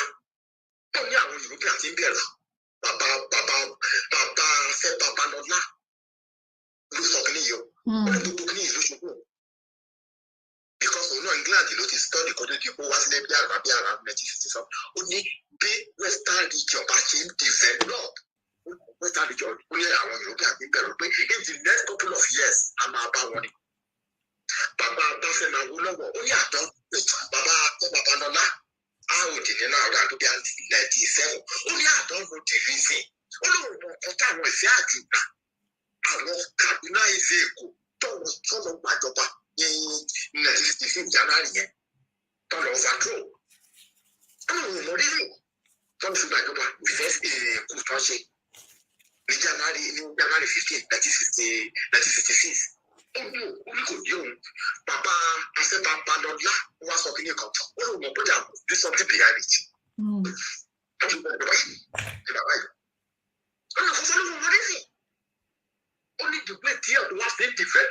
Ṣé ní òun fi sọ tí oh no ṣé ní tó bá jẹ́ pé Yorùbá ti dá wà ìyá alájẹ kì í ṣe bí tí Yorùbá wà yìí la máa wà àwọn tó kó wa tájọ wà papọ̀ wọ̀nyí àwọn yóò kì í ṣe yàn.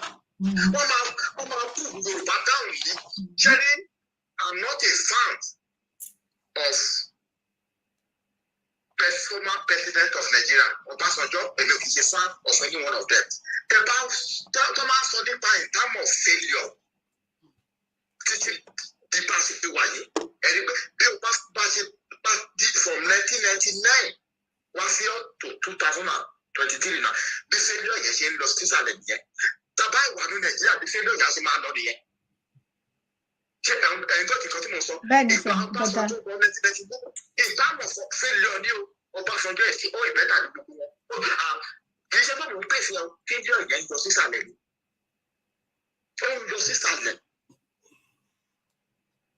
Ṣé ọ̀dọ́ sábẹ̀ yẹn? Ṣé rí kò sí bí Yorùbá ṣe máa wà papọ̀ pẹ̀lú ọkọ̀ máa ń dùn mí fáwọn youth of nowadays wọn mọ ìṣe ìdánwò bí ìṣe àtẹ̀bádé wo àwọn youth tó wà nílé nowadays wọ́n ti wà confused. And a lot of things, Sherry and politics, Sherry, I don't see them as a leader. I see them as a ruler. One rule, that's I want. I don't call them leader. They are ruler. One rule, that's it. Tẹ́ bá wo àwọn ọmọ tó wà nílé náà àwọn youth of nowadays wọ́n wà confused nǹkan ọ̀yẹ́ wọn. Àwọn kò mọ ìsì. Sherry, téèyàn bá mọ ìsì nípa ìlú. It's a very difficult thing. Tí a máa mọ ìṣù ìlú ẹ̀ ó difficult gan láti mọ ọkọ tó ṣẹlẹ̀. Ó difficult. Àwọn ọmọ náà ṣẹlẹ̀ àwọn gọ́ọ̀mẹ̀ntì deliberately wọ́n jẹ́ káwọn student wọn ṣe é ṣe mọ́ yẹn kìíní.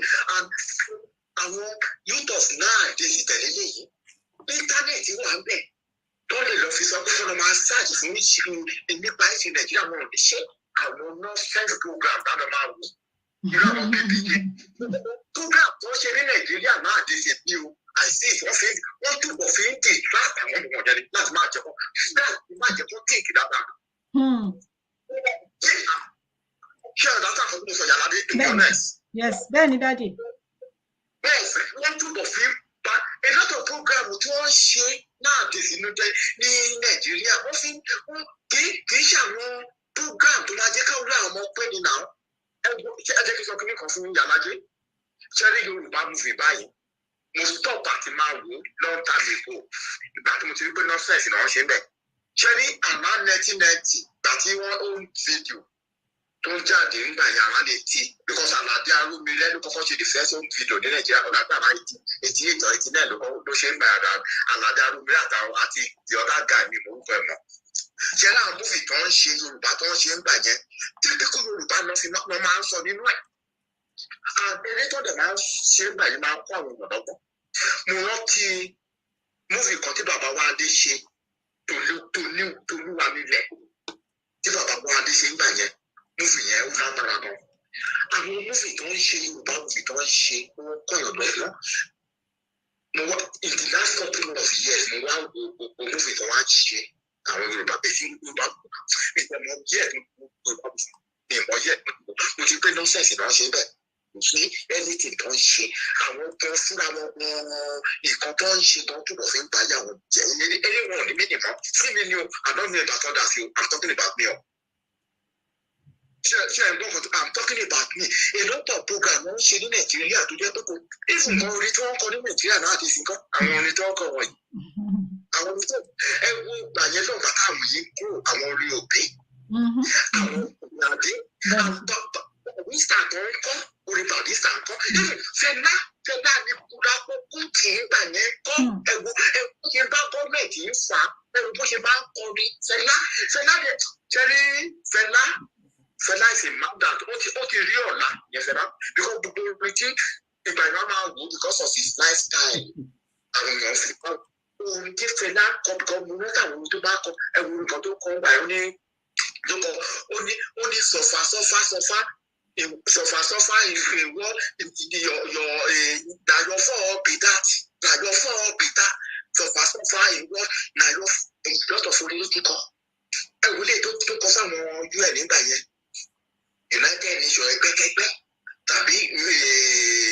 human right is my property. Àwọn animal won't give me human rights. And we will give it up on that yet. About gbogbo ìfọ̀n kan Nàìjíríà nowadays. Ó tó bọ̀ ń ba ìyá kò jẹ́ ká àwọn ìfọ̀n nílà ákáyè mọ́. Èrò ló dáadáa mọ́. Ara problem nìyẹn. Àwọn ọmọ báyìí nọ́ọ̀sẹ̀sì ni wọn ò nílé ìjọ sọ pé kí wọ́n ṣe research kó kà nípa kíní. Nípa ìsìn Nàìjíríà íńtánẹ̀tì wọn ò ní ṣe yẹn. Àwọn nọ́ọ̀sẹ̀ kò gbọdọ̀. Ara problem kan ta tó ní nìyẹn. Tàbí ìdìbò kan tó fi kú. Àwọn bàbá ní pé things are hard. Àwọn náà máa fi rú àwọn náà mọ́ oríṣiríṣi àwọn ọmọ ẹni àjọ oríṣiríṣi àṣìgbàtà kò ní kíní gbà náà. But I'm going to add this now. Often overbuy and they are very materialistic. The part of it, to be honest. I want to do that. It means we said why the iPhone latest one. What's that? Ọ̀rẹ́ mi tó dé ènìyàn mi tó dé láti ilé ó ní ìgbà tó ń dé gbogbo nǹkan tó ń ṣẹlẹ̀ ó ní ìgbà Yorùbá ti yà pátápátá ìsọ̀sọ́ tó ti lọlẹ̀. Ó ní òun fẹ́ ó ní òun ṣe ó lò fún àwọn fẹ́ nǹkan tí olùdíṣe orílẹ̀ Yorùbá rí pé ní ìtẹ́lẹ̀ náà ó ní everything ti dorí kodò upside down everything wà. Ṣọlá tàbí ara problem àwọn gọ́ọ̀mẹ̀ntì wọ̀nyí wọ́n dẹ̀ mọ nǹkan tí wọ́n ń ṣe àwọn tó gbéra wọn ní bọ́ọ̀lù àwọn rúnàs wọ̀nyí wọ́n ti bẹ̀rẹ̀ fún káyà ọmọ ìlú àbàjẹ́ ni so that in future wọn nílé compete pẹ̀lú àwọn ọmọ because most of àwọn ẹ̀dá ẹ̀ wọ́n drug náà wọ́n mú tramadol wọ́n mú codeine they are very conceive. Ṣé ní àwọn press in Nigeria they are brown envelope gbogbo pátápátá.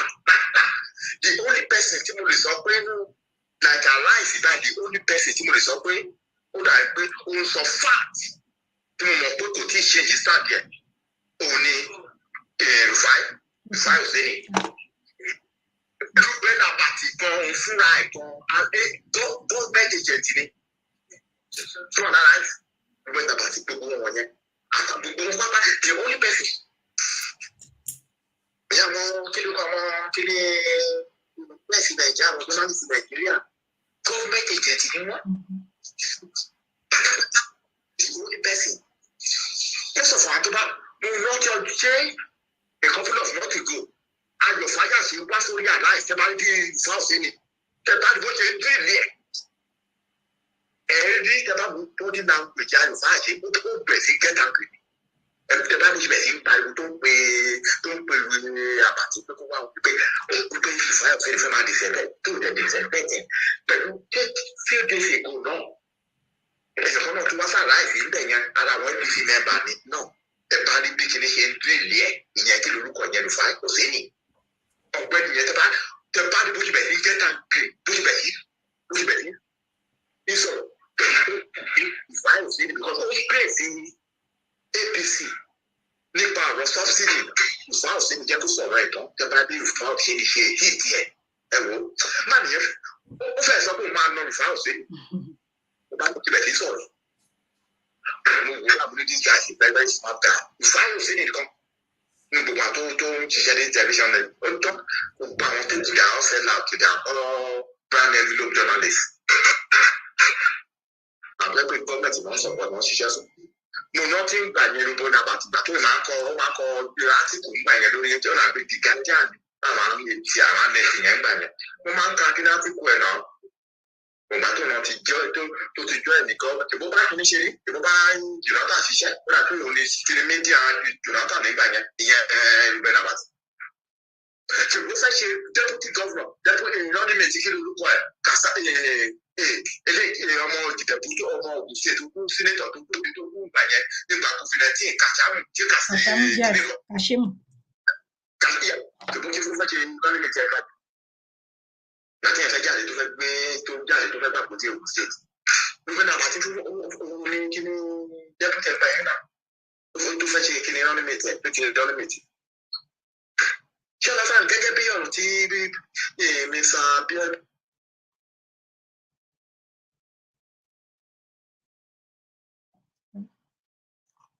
ẹ má bínú network. Yàlájé, ṣé mọ̀ àwọn ṣé ń gbọ́ mi Yàlájé ṣé mọ̀? Bẹ́ẹ̀ ni sà, à ń gbọ́ yín sà. Àwọn youths nowadays wọ́n wà confused wọ́n wà confused pátápátá. A lot of program wọ́n ti fi àwọn kan fún àwọn ọmọ wọn kẹtàrà wọn. Ó lágbára o, the first election kan ṣe wọ́n rí gẹ̀ mọ́ bàbá lọ́wọ́lọ́wọ́ wọ́n rí gẹ̀ ní 96 àlọ́ sí mi anybody lè gbọ́ pẹ̀ lórí kìnìún lórí YouTube àlọ́ sí mi interview. Yes, mo ti ṣe mo ti kọ́ sílẹ̀ sà, máa lọ wò ó. àlọ́ sí mi tiẹ̀ wọ́n rí gẹ̀ ó fẹ́ ní ẹ̀sọ́ ó ní because ó láwọn British rí wọ́n rí Anthony Elaro àti bàbá Báṣọ̀máwó lọ́wọ́ àtàwọn ọ̀dọ́ àtúndì sí ó ní wọ́n rí wọn gẹ́gẹ́ bí dangerous people. Nígbà tó lè gbọ́dọ̀ fún ọ̀dẹ́nu wọ́n dẹ̀ rí gẹ̀ ìfẹ́ 2059. Yàlájé máa bá program ẹ ṣe kan tẹ́gbà mi láì kí n sọ eré ṣe kí n sọ̀rọ̀ ẹ ṣe kan mo really appreciate ẹ. Oh, anytime lẹ lè pè wọlé jáde àdìjọ ní ètò ní o. Ẹ ṣé gan sà. Ẹ ṣe kan. Yes sir. Ẹ ṣé sà. Ẹ ṣé kan mo dúpẹ́ náà.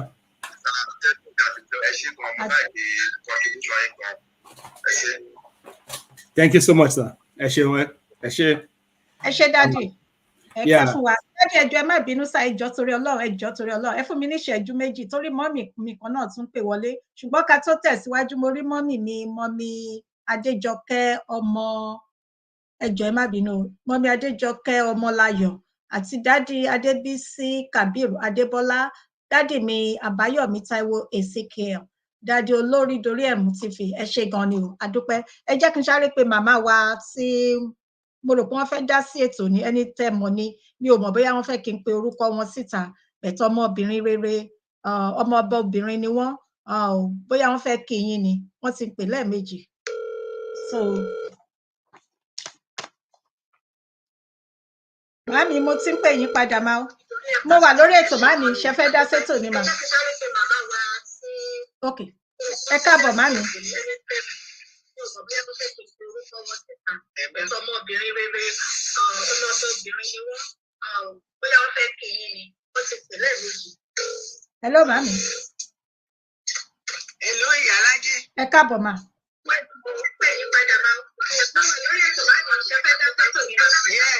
Ok ẹ káàbọ̀ màmí. Ẹ kú iṣẹ́ ìlú. Yes ma. Adúpẹ́ mà ẹ káàbọ̀ mà. Ẹ pẹ̀lẹ́. Yes ma. Bàbá òjò mo fẹ́ kí ẹ kú iṣẹ́ ìlú. Mo kí yín mà. Ẹ ṣé gan ni mo ẹ kú iṣẹ́ o. Ẹ ṣeun. Ẹ kú àdúrótì mà. Ẹ ṣé gan ni o. Odò àgbè wá. Àṣẹ. Ẹ ṣé òde wa o. Ẹ ṣé wa gbọ́ yín o, àwọn yín o. Thank you so much ma. Ẹ ṣé. Ẹ pẹ̀lẹ́ Ìyálájé ẹ kú iṣẹ́ o. Ẹ ṣé màmí. Ẹ ṣé mà. Ẹ pẹ̀lẹ́ o. Yes ma. Àgbáyé àdálẹ́ lórúkọ Jésù mà. Ẹ ṣé mà. Yes ma. Ó dàbọ̀ mà. Ẹ ṣé mà. Ẹ máa fi lọ. Ó dàbọ̀. Ẹ ṣé mọ́mì. Okay sir. Ẹ má bínú sir. It's okay. Adúpẹ́ lọ́wọ́ Ọlọ́run. Adúpẹ́ lọ́wọ́ àwọn tó ń bá wa dá sí i. Náà ló ṣe jẹ́ kí ẹ mọ̀ ká forí ọwọ́ wẹ́wọ́ Yorùbá ní lọ́wọ́ fi mọ́. A ní orí méjì, orí dáadáa méjì tó sàn ju ẹyọ kan lọ. Thank you all. Adúpẹ́ lọ́wọ́ gbogbo ẹ̀yin tẹ́ sí ń gbọ́ wa náà, tẹ́ farabalẹ̀ ń gbọ́ wa. Bàbá Awólọ́wọ̀ gẹ́gẹ́ bí àwọn bàbá tó sọ̀rọ̀ ọ̀gbẹ̀yìn sọ pé wọ́n win election yes. Ẹ rí pé bàbá Akíntóyè máa ń sọ pé kò sí election kan ní Nàìjíríà tí wọ́n rig. But the only free and fairest election in history Nigeria, in the entire history of Nigeria, was the Moshood Kashimawo Olawale Abiola's election. And kí ni nǹkan tó ṣẹlẹ̀ sí? Same British. Ọ̀nà ní kí wọ́n kàn án náà lẹ̀. Why? Because Abiola ó ti sọ síta pé Africa will be seeking reparation from the West. Kí ni reparation? Tẹ́ bá rántí, àwọn tó bá yìí rántí in the late 1990s. Ṣé wọ́n pé because of the Holocaust, tí Germany, Adolf Hitler bá ṣe pa àwọn Israelites ní Germany. Because of that Holocaust situation, ẹ wò gbà tó ti ṣẹlẹ̀ 1940s. In the 1990s, the world was forced to pay, they paid reparation to Israel. To pay our survivors Holocaust, on track them down in millions of dollars. So Abiola was saying that Africa will seek reparation from the world because of slavery and colonization. You understand? Wọ́n lè ti wò pé ọmọ Yorùbá náà ni. Wọ́n tún wò dáadáa, wọ́n wò pé area Abẹ́òkúta mọ́ Ẹ̀gbá area àwọn Awólọ́wọ̀, wọ́n ti wò pé àwọn ìran Ìṣá. This is the reason they told Babangida to annul that election. You understand? So, election 1959, àwọn Awólọ́wọ̀ mọ̀ pé wọ́n rí jẹ, kì í ṣe pé wọ́n. Ló fà tó pé ìgbà tíjà ti ṣẹlẹ̀ láàrin Akíntọ́lá àti Awólọ́wọ̀. Takíntọ́lá ti lọ sábà àwọn Northerners tán ti mú wa bẹ́. Inú àwọn òyìnbó dùn pé wọ́n gbọ́ ẹ̀. Ẹ rí pé ó ń kàmpé káàkiri sán ní pé kò ní wọlé gbogbo ilẹ̀ Yorùbá. Tani Akíntọ́lá tó ní pé bí wọn ò dìbò fóun. Ṣé ẹ rántí àwọn kátà Tani Akíntọ́lá ń sọ pé bẹ́ẹ̀ dìbò fóun. Àwọn igi oko sì máa dìbò fóun, òun máa wọlé ṣáá ni. Ó wọlé àbí ó wọlé? Because they knew how that was done. And if you're trying to play by the books in Nigeria, which is what Awolowo don't try to say, as civilized people, as law-abiding citizens, patriots to their own, well, you're never going to get anywhere. It is the crooked people that will always find their ways in that type of setup.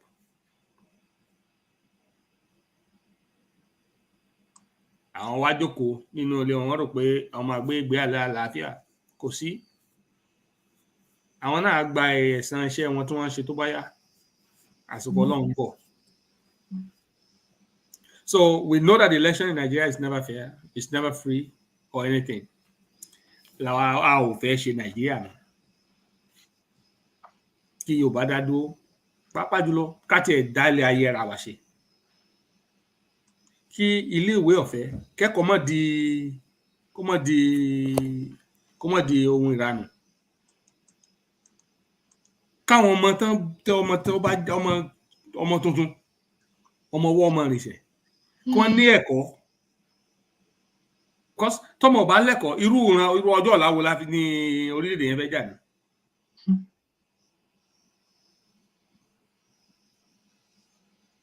Ṣé àwọn tó máa so bọ́ǹbù mọ́ra bí àwọn ilé ìtàn ń gbé wá tí SULTAN ń gbé wọ Sokoto yìí ni? Because àwọn ilé wọ́n ń so bọ́ǹbù mọ́ àwọn ọmọ wọn lọ pé kán lọ blow ara wọn up ní lórí ọ̀rọ̀ ẹ̀sìn. Ọmọ Yorùbá ò ní sọ pé kọ́mọ ń gbé bọ́ǹbù sọ́nù kó lọ blow ara ẹ̀ up ní Tẹ́jú Oṣó market. Kò sí inú ìran tiwa. Àṣà àti ìṣe táwọn ilé ń kó nìyẹn, táwọn kọ́ ibi tán ọ̀rọ̀ ẹ̀sìn tó bá wọn dénú. Kò yẹ kó bá wa débẹ̀. Ká fi ọ̀rọ̀ ká fọgbọ́n ọlọ́gbọ́n ká fi ṣọgbọ́n. Ká má fi ọ̀rọ̀ ara wa ká má fi máa ṣọgbọ́n. Aṣiwèrè náà pẹ̀lú àwọn tó bá ṣe bẹ́ẹ̀. Ní ò bá fi yẹ ká dádú ká kúrò láàrin àwọn irọ́ yìí. Tá bá dádúró tó ká tiẹ̀ wá tún ọ̀rọ̀ ara wa ká tún èrò ara wa pa. A ní láti follow. Mo tún sọ lẹ́ẹ̀kan sí èmi ò ṣòṣèlú. I'm not an animal, political animal. I'm not a political animal, not in that sense. And people can see me, as a politician right now because I'm speaking up. Yes, I will not keep quiet. Telling our people what is right and what is wrong in the world. Bá sọ ohun tó máa ṣẹlẹ̀ ó ṣẹlẹ̀. Bá sọ ohun tí ó ṣẹlẹ̀ ó ṣẹlẹ̀. Ṣùgbọ́n kó wà nùtàn pé a ò gbẹnu dákẹ́. Àwọn tó ṣe ọjọ́ iwájú wọ́n mọ̀ pé òdodo la sọ.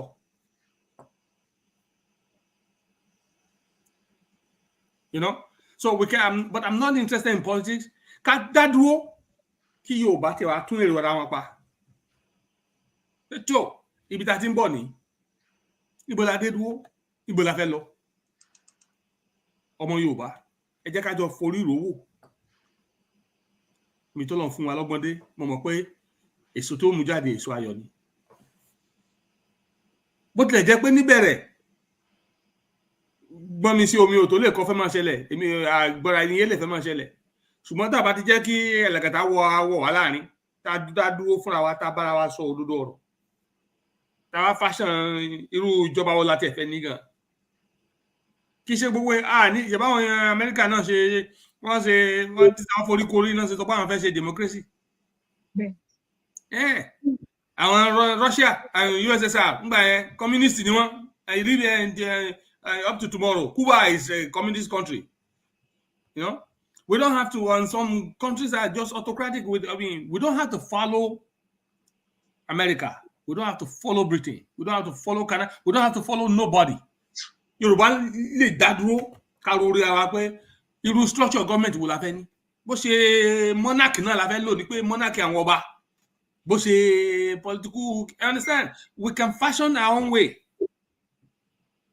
Ẹ má jẹ́ ó yà lẹ́nu. Bóyá method tá a fẹ́ passion fúnra wa yẹn gan bóyá òun gan l'Amẹ́ríkà wá padà wá sọ pé ọ̀nà ìjọba àwọn eléyìí tó wá better democracy, you never know. A ti ṣe bí ọ̀rọ̀ náà rí Ọ̀yọ́ ní ṣe bí bàbá ẹni kankan kí Yorùbá má ṣe bí nobody ká má kàṣà anybody ká dá dúró fúnra wa ilẹ̀ wa ká make sure pa secure ẹ̀ ká dáko ká nílé ìwé ká nílé ìwòsàn ká lóko okòwò ká sì tún lùlù ṣe káìsàn tí ò tó nǹkan máa pa àwọn èèyàn ṣeré orí fífọ́ àti pa wọ́n dànù inú rírun tó pa àwọn èèyàn dànù ẹlòmíràn ní appendicitis surgery tí ò ju ìṣẹ́jú kan lọ surgery just minor incision tí wọ́n ti yọ appendicitis ìrọ̀ yẹn kó láti 1 day surgery in and out ó ń pa àwọn èèyàn ní Nàìjíríà ṣé orí ire nìyẹn ṣé orí gidi orí kí àwọn èèyàn fẹ́ bímọ ọdún náà pé kán lọ ṣe C-section ẹni tó bọ̀ àti lówó lọ́wọ́ ọdún ń gbọ́nà ọ̀run lọ ṣé ó nǹkan gidi ni.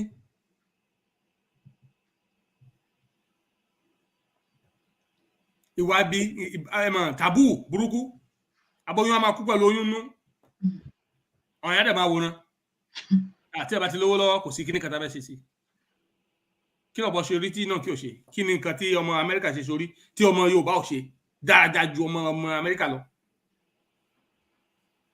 There's no reason why. It is our leadership. Our leadership that is dancing to foreigners. Akotileta, àwọn pẹ́ fún. Every year, wọ́n dẹ̀ ń tà wá sóko ẹrú. Ẹ ti gbégbá owó, ẹ tún wá náwó, ẹ fún wa lówó. Eléyìí tẹ́ gbà lánàá, kò kúrò ní Amẹ́ríkà o. Eléyìí tán gbà ń jẹta, kò kúrò ní London. Owó tẹ́ gbà ní Ìdúnrin kò kúrò ní Germany ẹ máa tẹ owó káàkiri and these people continue to give you money even though your credit rating is worse, it's in shad, it's negative.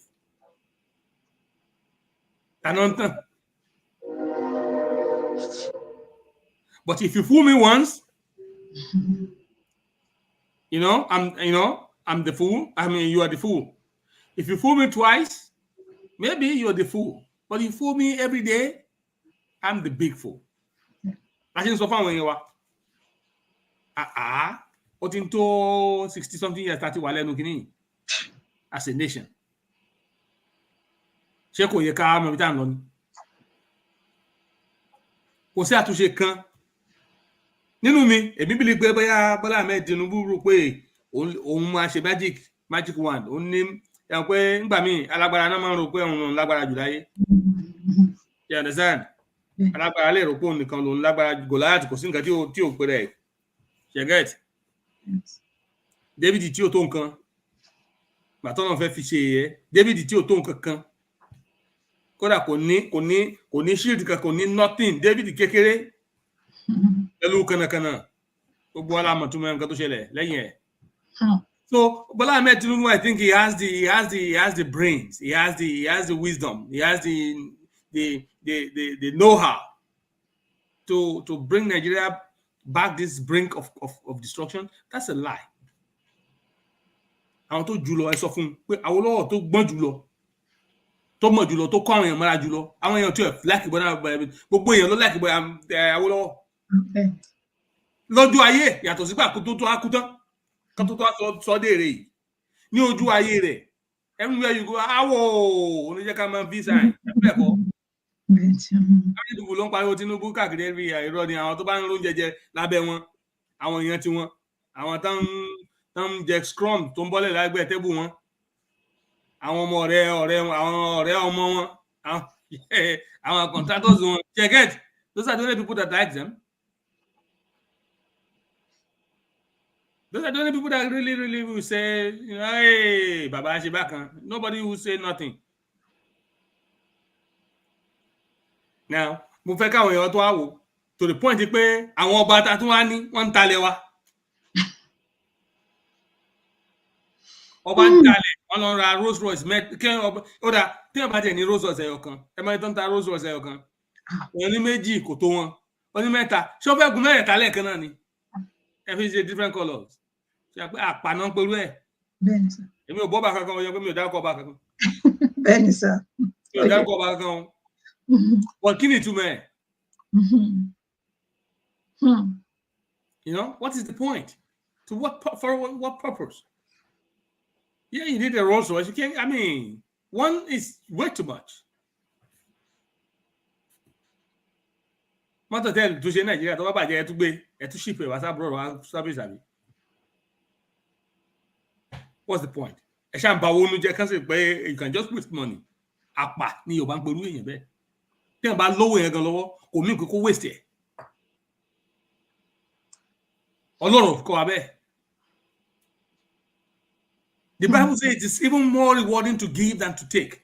That means pé n tó bá níyẹn kó fi ṣe ìtọrọ yẹn ó bẹ̀rẹ̀ ju pé kò kàn máa gbà lọ́wọ́ yẹn lọ.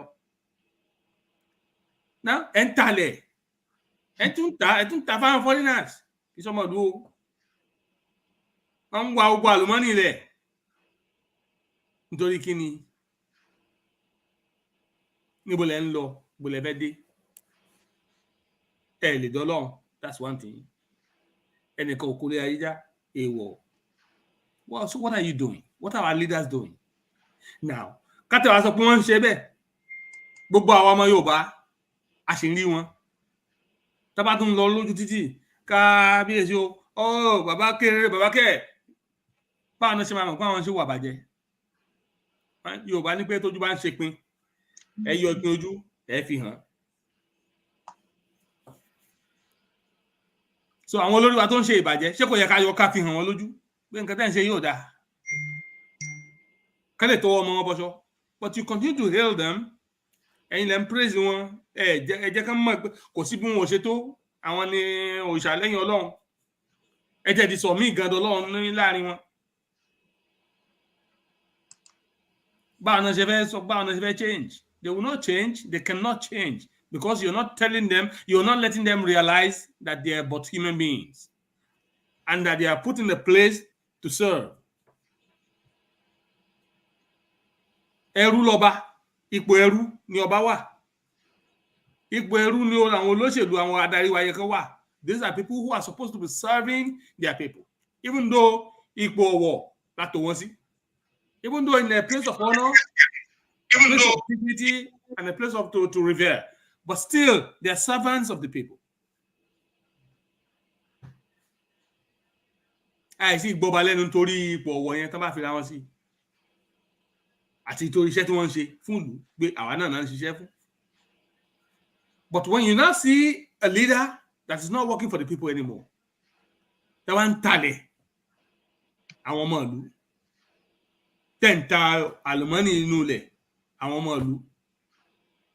Tẹ́ wá ń kó wọn lọ òkè òkun tẹ́ lọ ká àwọn ọmọ yín síbẹ̀ tẹ́ wá lọ ra mọ́tò tá ò lè túnṣe ní Nàìjíríà nìkan kọ́ fáktírì tó ti ń ṣe mọ́tò ní Nàìjíríà o lórílẹ̀-èdè Yorùbá yìí ni pé ẹ fẹ́ dá fáktírì tó fi ń ṣe tó ti mọ bí tí ọmọ àbí aṣáájú àwọn ọmọ kéèké tó ń to aeroplane papọ̀ tó ń to mọ́tò papọ̀ tó ń ṣe oríṣiríṣi sọ pé fẹ́ develop skills yẹn ní Nàìjíríà. No, you taking this money and then you buying all these useless cars that you bring in here lójú àwọn ọ̀nà tẹ́ ẹ lè gbé wọn rìn.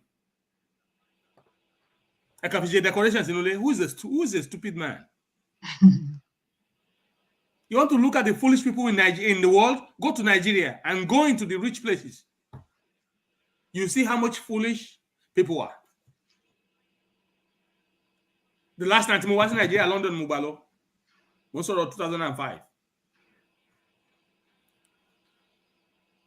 on Mumilo Street in London, yeah, both left and right side in London.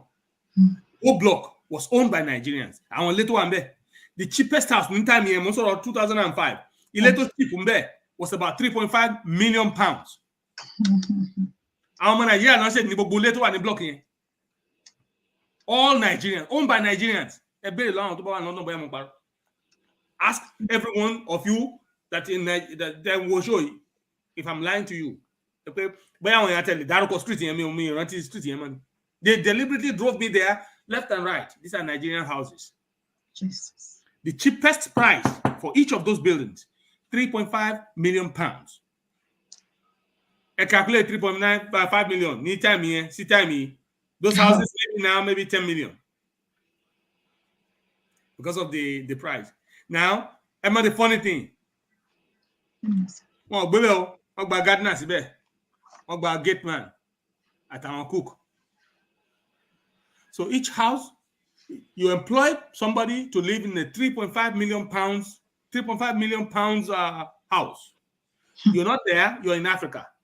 Your children come maybe once or 2 times a month in a year, 2 months a year at max. So, most of the time, no, we could do briefly, the taxes you pay every year, cash down, you're going to pay taxes. You know that why you're going to pay property tax. The bigger the house, the more expensive it is. The more the neighborhood, the more the taxes. So you're talking about taxes running into almost 100 million pounds, 100,000 pounds every year, or 50-something thousand pounds every year. Taxes on those properties. You're paying those bills. Who's the stupid man?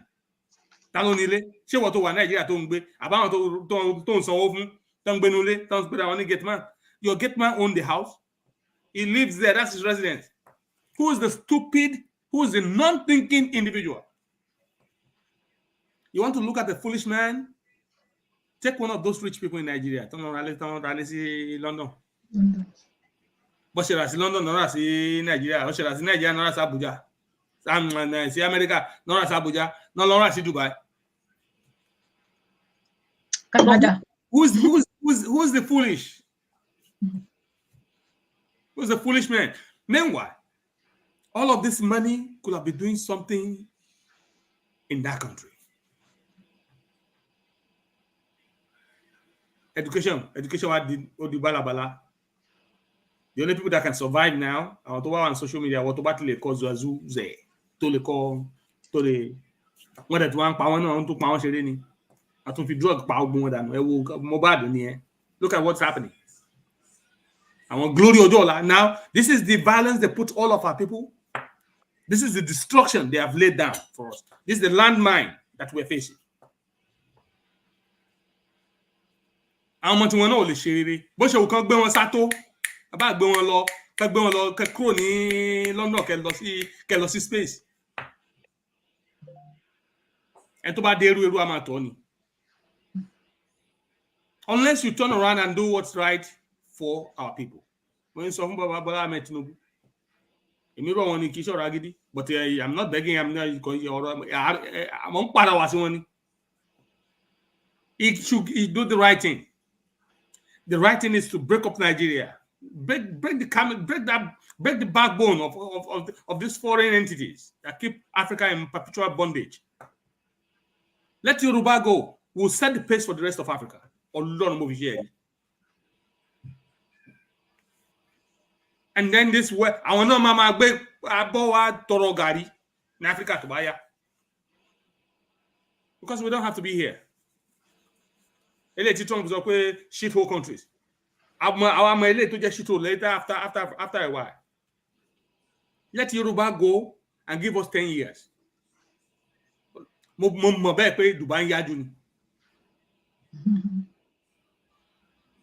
But they don't want it. Because someone to buy shipa.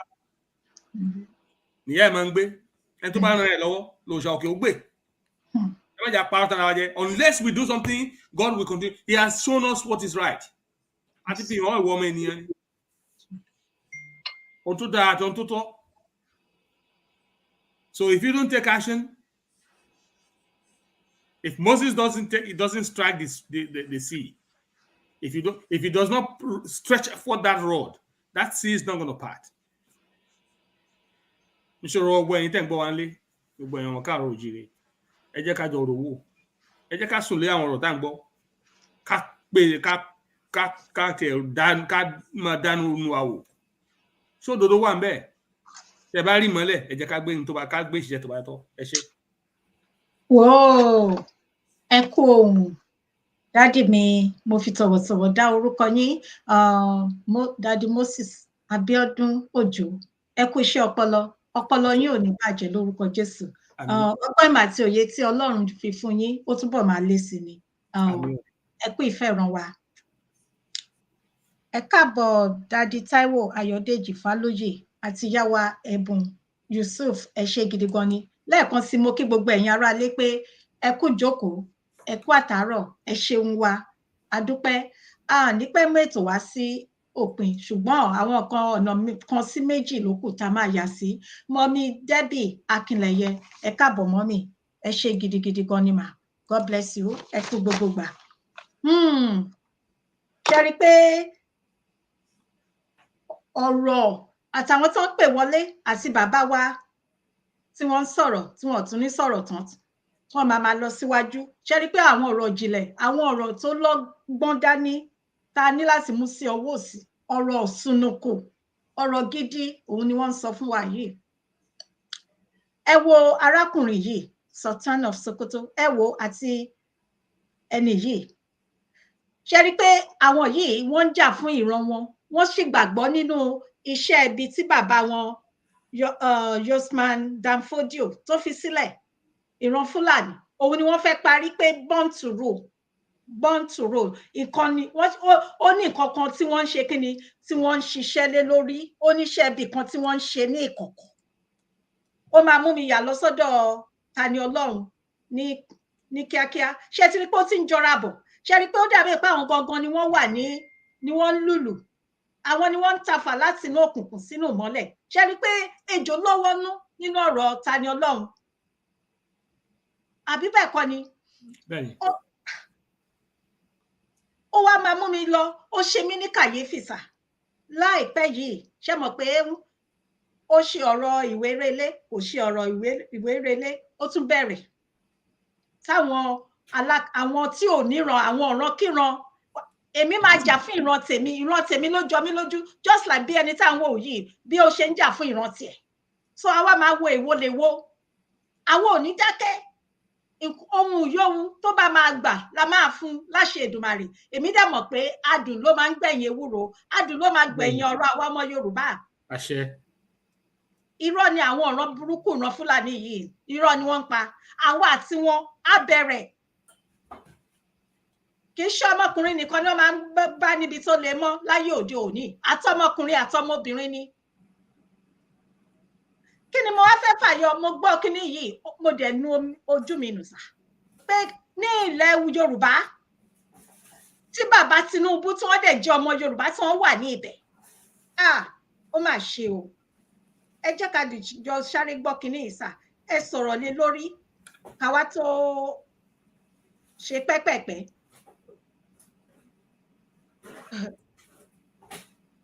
To live in any part of the country. Just of recent, Sunday ago, I was released from prison, but he issued a fresh ultimatum for Fulani community that are residing in Yoruba land to leave the region within 10 days. This time around, we, the Northern Consensus Movement of Nigeria, will do everything possible to stop that move. And if you refuse to listen if you resist to listen, then we have no option rather than to ask Yorubas that are resident in the northern Nigeria to also go back to their region. On the issue of compensation for our victims as a result of NSAS killing, Shasha Akinyele Market killings by Koba and Esa killing, we've been pursuing it for some years now. Since previous administration, a lot of promises were made, but still the federal government refused to fulfill the promise. So we are requesting Mr. President Bola Tinubu, this issue of compensation, to do something on it, as we are given 4 weeks ultimatum. If nothing is being done, then we are actually go on a peaceful protest, peaceful demonstration. After which, we'll shut down the country on all food supplies moving from north to all southern parts of the country. This thing we have sent to President Bola Ahmed Tinubu even before he was inaugurated as president. And as President Commander-in-Chief, we have also forwarded this demand and request. All security agencies, the head of security agencies of this country are aware of it. Okay. All governors of 19 northern states, all former leaders, the former president of the Federal Republic of Nigeria, most especially those that come from the north, are aware of it. The 19 northern state assemblies are also aware of this issue. It's not a new matter. We have been pursuing this issue since during the NSAS, the Shasha Akindele market killings, and that of the ESN and Nnamdi Kanu's killings. The National Assembly, I repeat, is fully aware of it under Senator Ahmed Lawan. That was mentioned specifically, and a bill was passed in that respect. So we are saying and demanding that the President and Commander-in-Chief Bola Ahmed Tinubu first pay this compensation, and also we are asking the Afenifere, the Yoruba Socio-Cultural Organization, to call Sunday Igboho to order on this continuous harassment and intimidation of our people that he is doing. I repeat, what we are shying away from this thing not because of fear.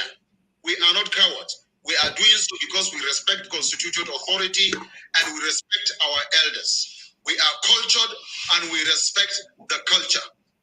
So call him to order so that he does not carry out his threat. If he's allowed to do that, I repeat, we will have no option than to do the same. And we are saying that we have the capacity to do the same thing.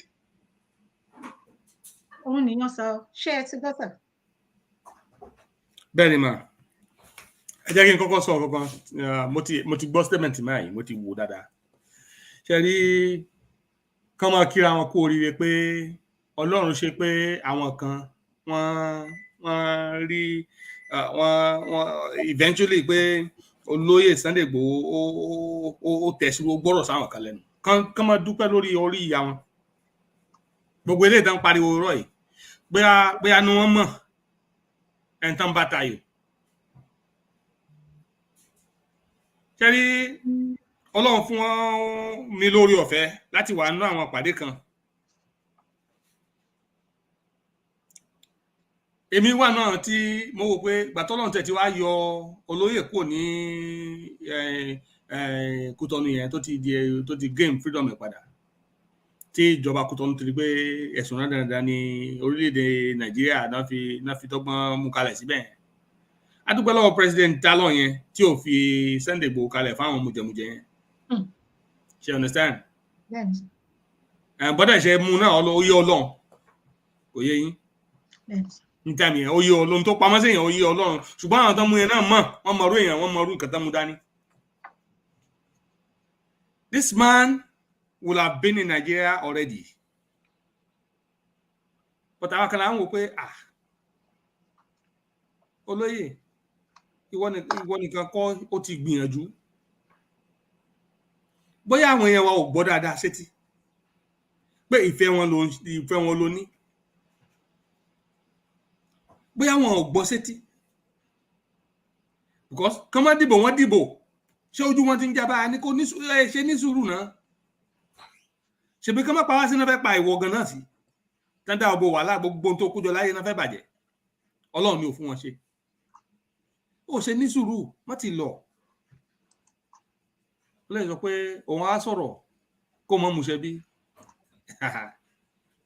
Ó ní afẹ́fẹ́ wọn láti kọjá ní ìwérelé àwọn èèyàn náà bẹ́ẹ̀ ó tẹ́kì I don't know how many meetings àwọn àgbààgbà tó ń pè. Kan náà dúpẹ́ eléyìí tó wá ń gbẹ́nu síta tó ń sọ̀rọ̀ ra ni ṣe understand ṣé àwọn ọmọ ẹnìkan ló sì lọ síbẹ̀ tí gbogbo wọn ń tọ̀ sára ẹ̀. Wọ́n ti yẹn tí ẹ̀kọ́ mo fẹ́ address. N tó ń bọ̀ lẹ́yìn ọ̀fà ó ń ju èjè lọ kán gbéra lẹ̀. Kọ̀sọ́ba kí wọ́n mọ ẹni tó ń bá sọ̀rọ̀ tó bá mọ ibi tó dúró sí. Wọ́n mọ̀ pé wọn ò gbọ́dọ̀ sún àsùnpara. Bóyá sọ yẹn kẹ́jẹ́ tètè mọ kẹ́rù wọn. That's one thing I'm going to say. I'm not going to say more than that. But let us go back to legal issues. Because also wrong by constitutional authority. She understand this because these people, they have the attorneys and the British working for them. They have the instruments of government. The only thing they don't have at this point is just the office of the president in Nigeria. She understand? So every other factor is in their favor. Don't let us. Now, the only thing they don't have is the commander-in-chief of the armed forces office. Well, need power to that office, which is the most powerful office in the land. And so when he's talking about constitutional authority, I want to ask him, what constitution is he talking about? Say Constitution 1999, that one's okay, is useless. So we have respect for constitutional authority. You will have respect for your constitution because it is your head of state. General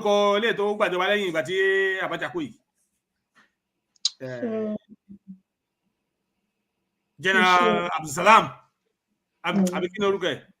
Yeah, Abdulsalam, so 1999. Yeah. 1999 constitution done by you guys. That's not a Nigerian document. That's not a Yoruba constitution.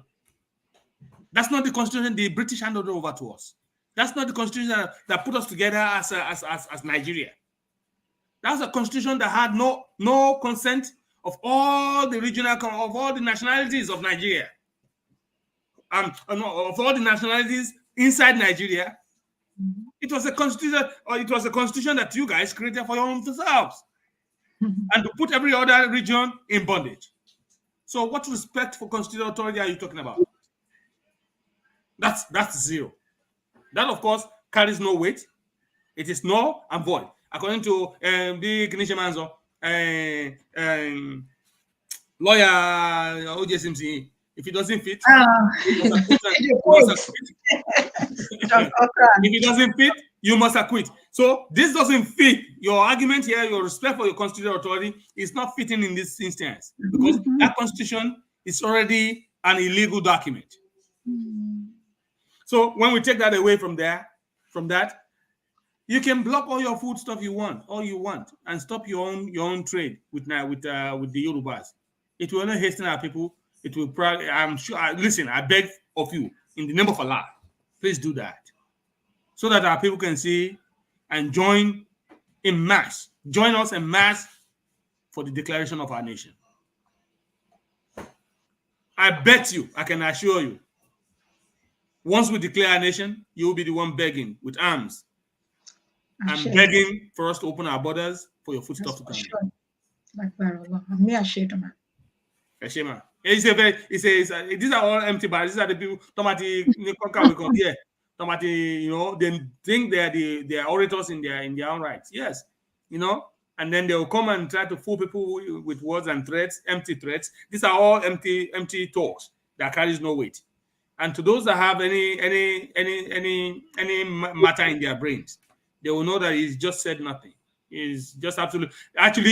They're actually in fear. This somebody already.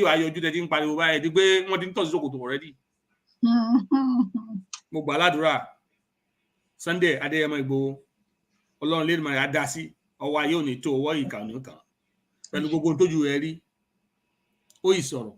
Àwọn mélòó làwọn olórí wa ní orílẹ̀-èdè Nàìjíríà yẹn. Àwọn ọba wa tó wọn ò lè sọ kankan. Sunday Adeyemo Igboho sọ̀rọ̀ lásán. Gbogbo wọn saka ìjà kédokèdo wọn lérí sí ìjọba ṣe odidi government. The Fulanis are now screaming and can just pay into order, just call him into order because they are afraid of one single person. Orúkọ ní Sunday kọ sílẹ̀ o, orúkọ rere ló kọ sílẹ̀ nínú ìtàn Yorùbá. Orúkọ wo ni àwọn olórí wa fẹ́ kọ? Àwọn ààrẹ wa Ọ̀nà Kakanfò, àwọn balógun wa ní orílẹ̀-èdè Nàìjíríà, àwọn Ọọ̀ni of Ifẹ̀, àwọn Aláàfin of Ọ̀yọ́, àwọn Olúbàdàn of Ìbàdàn, àwọn Olúwo of Ìwó, gbogbo àwọn governors, àwọn local government chairman, all of you in Nigeria. What type of name are you going to leave? What type of legacy are you going to leave? Then the fẹ́lẹ̀ gbúrò yín kan sọ pé Anita ló ń sọ̀rọ̀ ọpẹ́ fún ẹ jẹ́ fún ní $1,000 bẹ́ẹ̀ jẹ́ kó lọ sí mi. Are you that type of a leader? Or your leader that your word matters and people respect and pay attention to what you say? Sunday Adeyemo Igboho, he has created that name for himself. When he speaks, the world listened and the heavens also heard. ẹ ṣé jàre. Wow. Gbogbo ilé ẹ jọ̀wọ́ ẹ bá mi gbé gbòòsà lẹ́ẹ̀méje fún bàbá wa ẹni èyí ẹni ẹ̀yẹ Daddy Moses Abiodun Ojo. Ẹ ṣé, ẹ bá mi gbé gbòòsà lẹ́ẹ̀méje fún wọn. Ẹ kú iṣẹ́ ọpọlọ sà, ẹ kú ohùn. Olúwa túbọ̀ máa bùkún yín, á máa wà pẹ̀lú yín o ní gbogbo ọ̀nà. Ẹ ṣé gidi gan ni sà. Mo kí ìyá wa rí sí ẹ káàbọ̀ mọ́mì. So ẹ jẹ́ ká ní pẹ́ parí ètò mọ́ torí gbogbo tẹ́ bá wò apá kẹta ètò àwọn ẹ ti lọ síbẹ̀ bẹ́ẹ̀ ni ẹ ti yà lọ síbẹ̀. So fún ìdí eléyìí ní pẹ́ parí ètò mọ́ rárá àti rárá. Tabarẹ́ ẹni tó bá tún fẹ́ dá sí ètò ẹ lè pè wọlé fún àyè ṣì wà fún ìṣẹ́jú 5. Àbúrò bàbá Aládìlé ni. I know. Bàbá Aládìlé mo sọ fún wọn pé wọ́n jẹ $50. Abẹ́ ẹ ṣé sà, mo sọ fún wọn pé mò ń padà lọ sílé wa, mò ń padà lọ́lú mi. Mo sọ fún wọn mò ń padà lọ́lú mi. Mo ti sọ fún wọn bàbá Aládìlé tẹ́ bá ń gbọ́ títí yín bá ń já.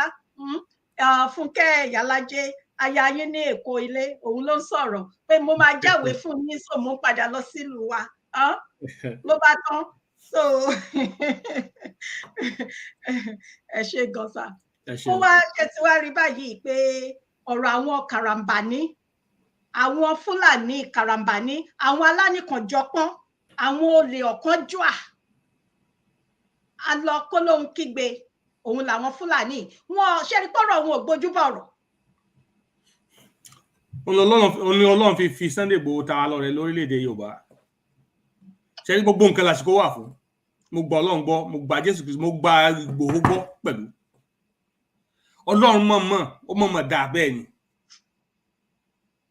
Káwa nírú àwọn èèyàn kì í ṣe pé irú Sunday Igboho sí o, ẹ má sì mí gbọ́ èèyàn ayé káwọn èèyàn má sì mí gbọ́ o. Mi sọ pé irú Sunday Igboho sí pé òun náà máa ń sọ, he says this openly. Bí agbára mélòó ló ń gan ni? Ó ń ṣubú ń láyà. How many people are bold and how many people have honor? And mélòó ló ní ọ̀wọ̀? Náà ní ìrìn ọjọ́ ọ̀la. Gbogbo bó ṣe ń bẹ̀ tó nínú ìpàdé àwọn ìpàdé bíi méjì bíi mẹ́ta tán ti ń bẹ̀ tẹ́mi wà tí mo wà nú ẹ̀. Ó ń sọ pé ó ní bàbá òun ò ní nǹkan kan tó fi kúrò láyé, ó ní kò ní owó kankan lọ́wọ́. Ó ní tó báyìí pọ́n ti pa òun ní July 1. Ó ní gbogbo ilé tó ní káàkiri, gbogbo látò ní gbogbo kìíní yìí. Ó ní most of àwọn tó ń tẹ̀lé òun, àwọn tó ń bá òun náà ló máa fẹ́ jogún gbogbo ẹ̀ tán. Ó ní òun wálé ayé, òun ò mú kankan wá. Téèyàn bá lọ náà, òun kò sẹ́ni tó mú kankan lọ sọ́run. Ó dàbẹ̀ yìí gbọ́ pé nìkan mú kankan lọ sọ́run rí. Ó ní ọjọ́ tóun sì kú Ọlọ́run ló mọ̀.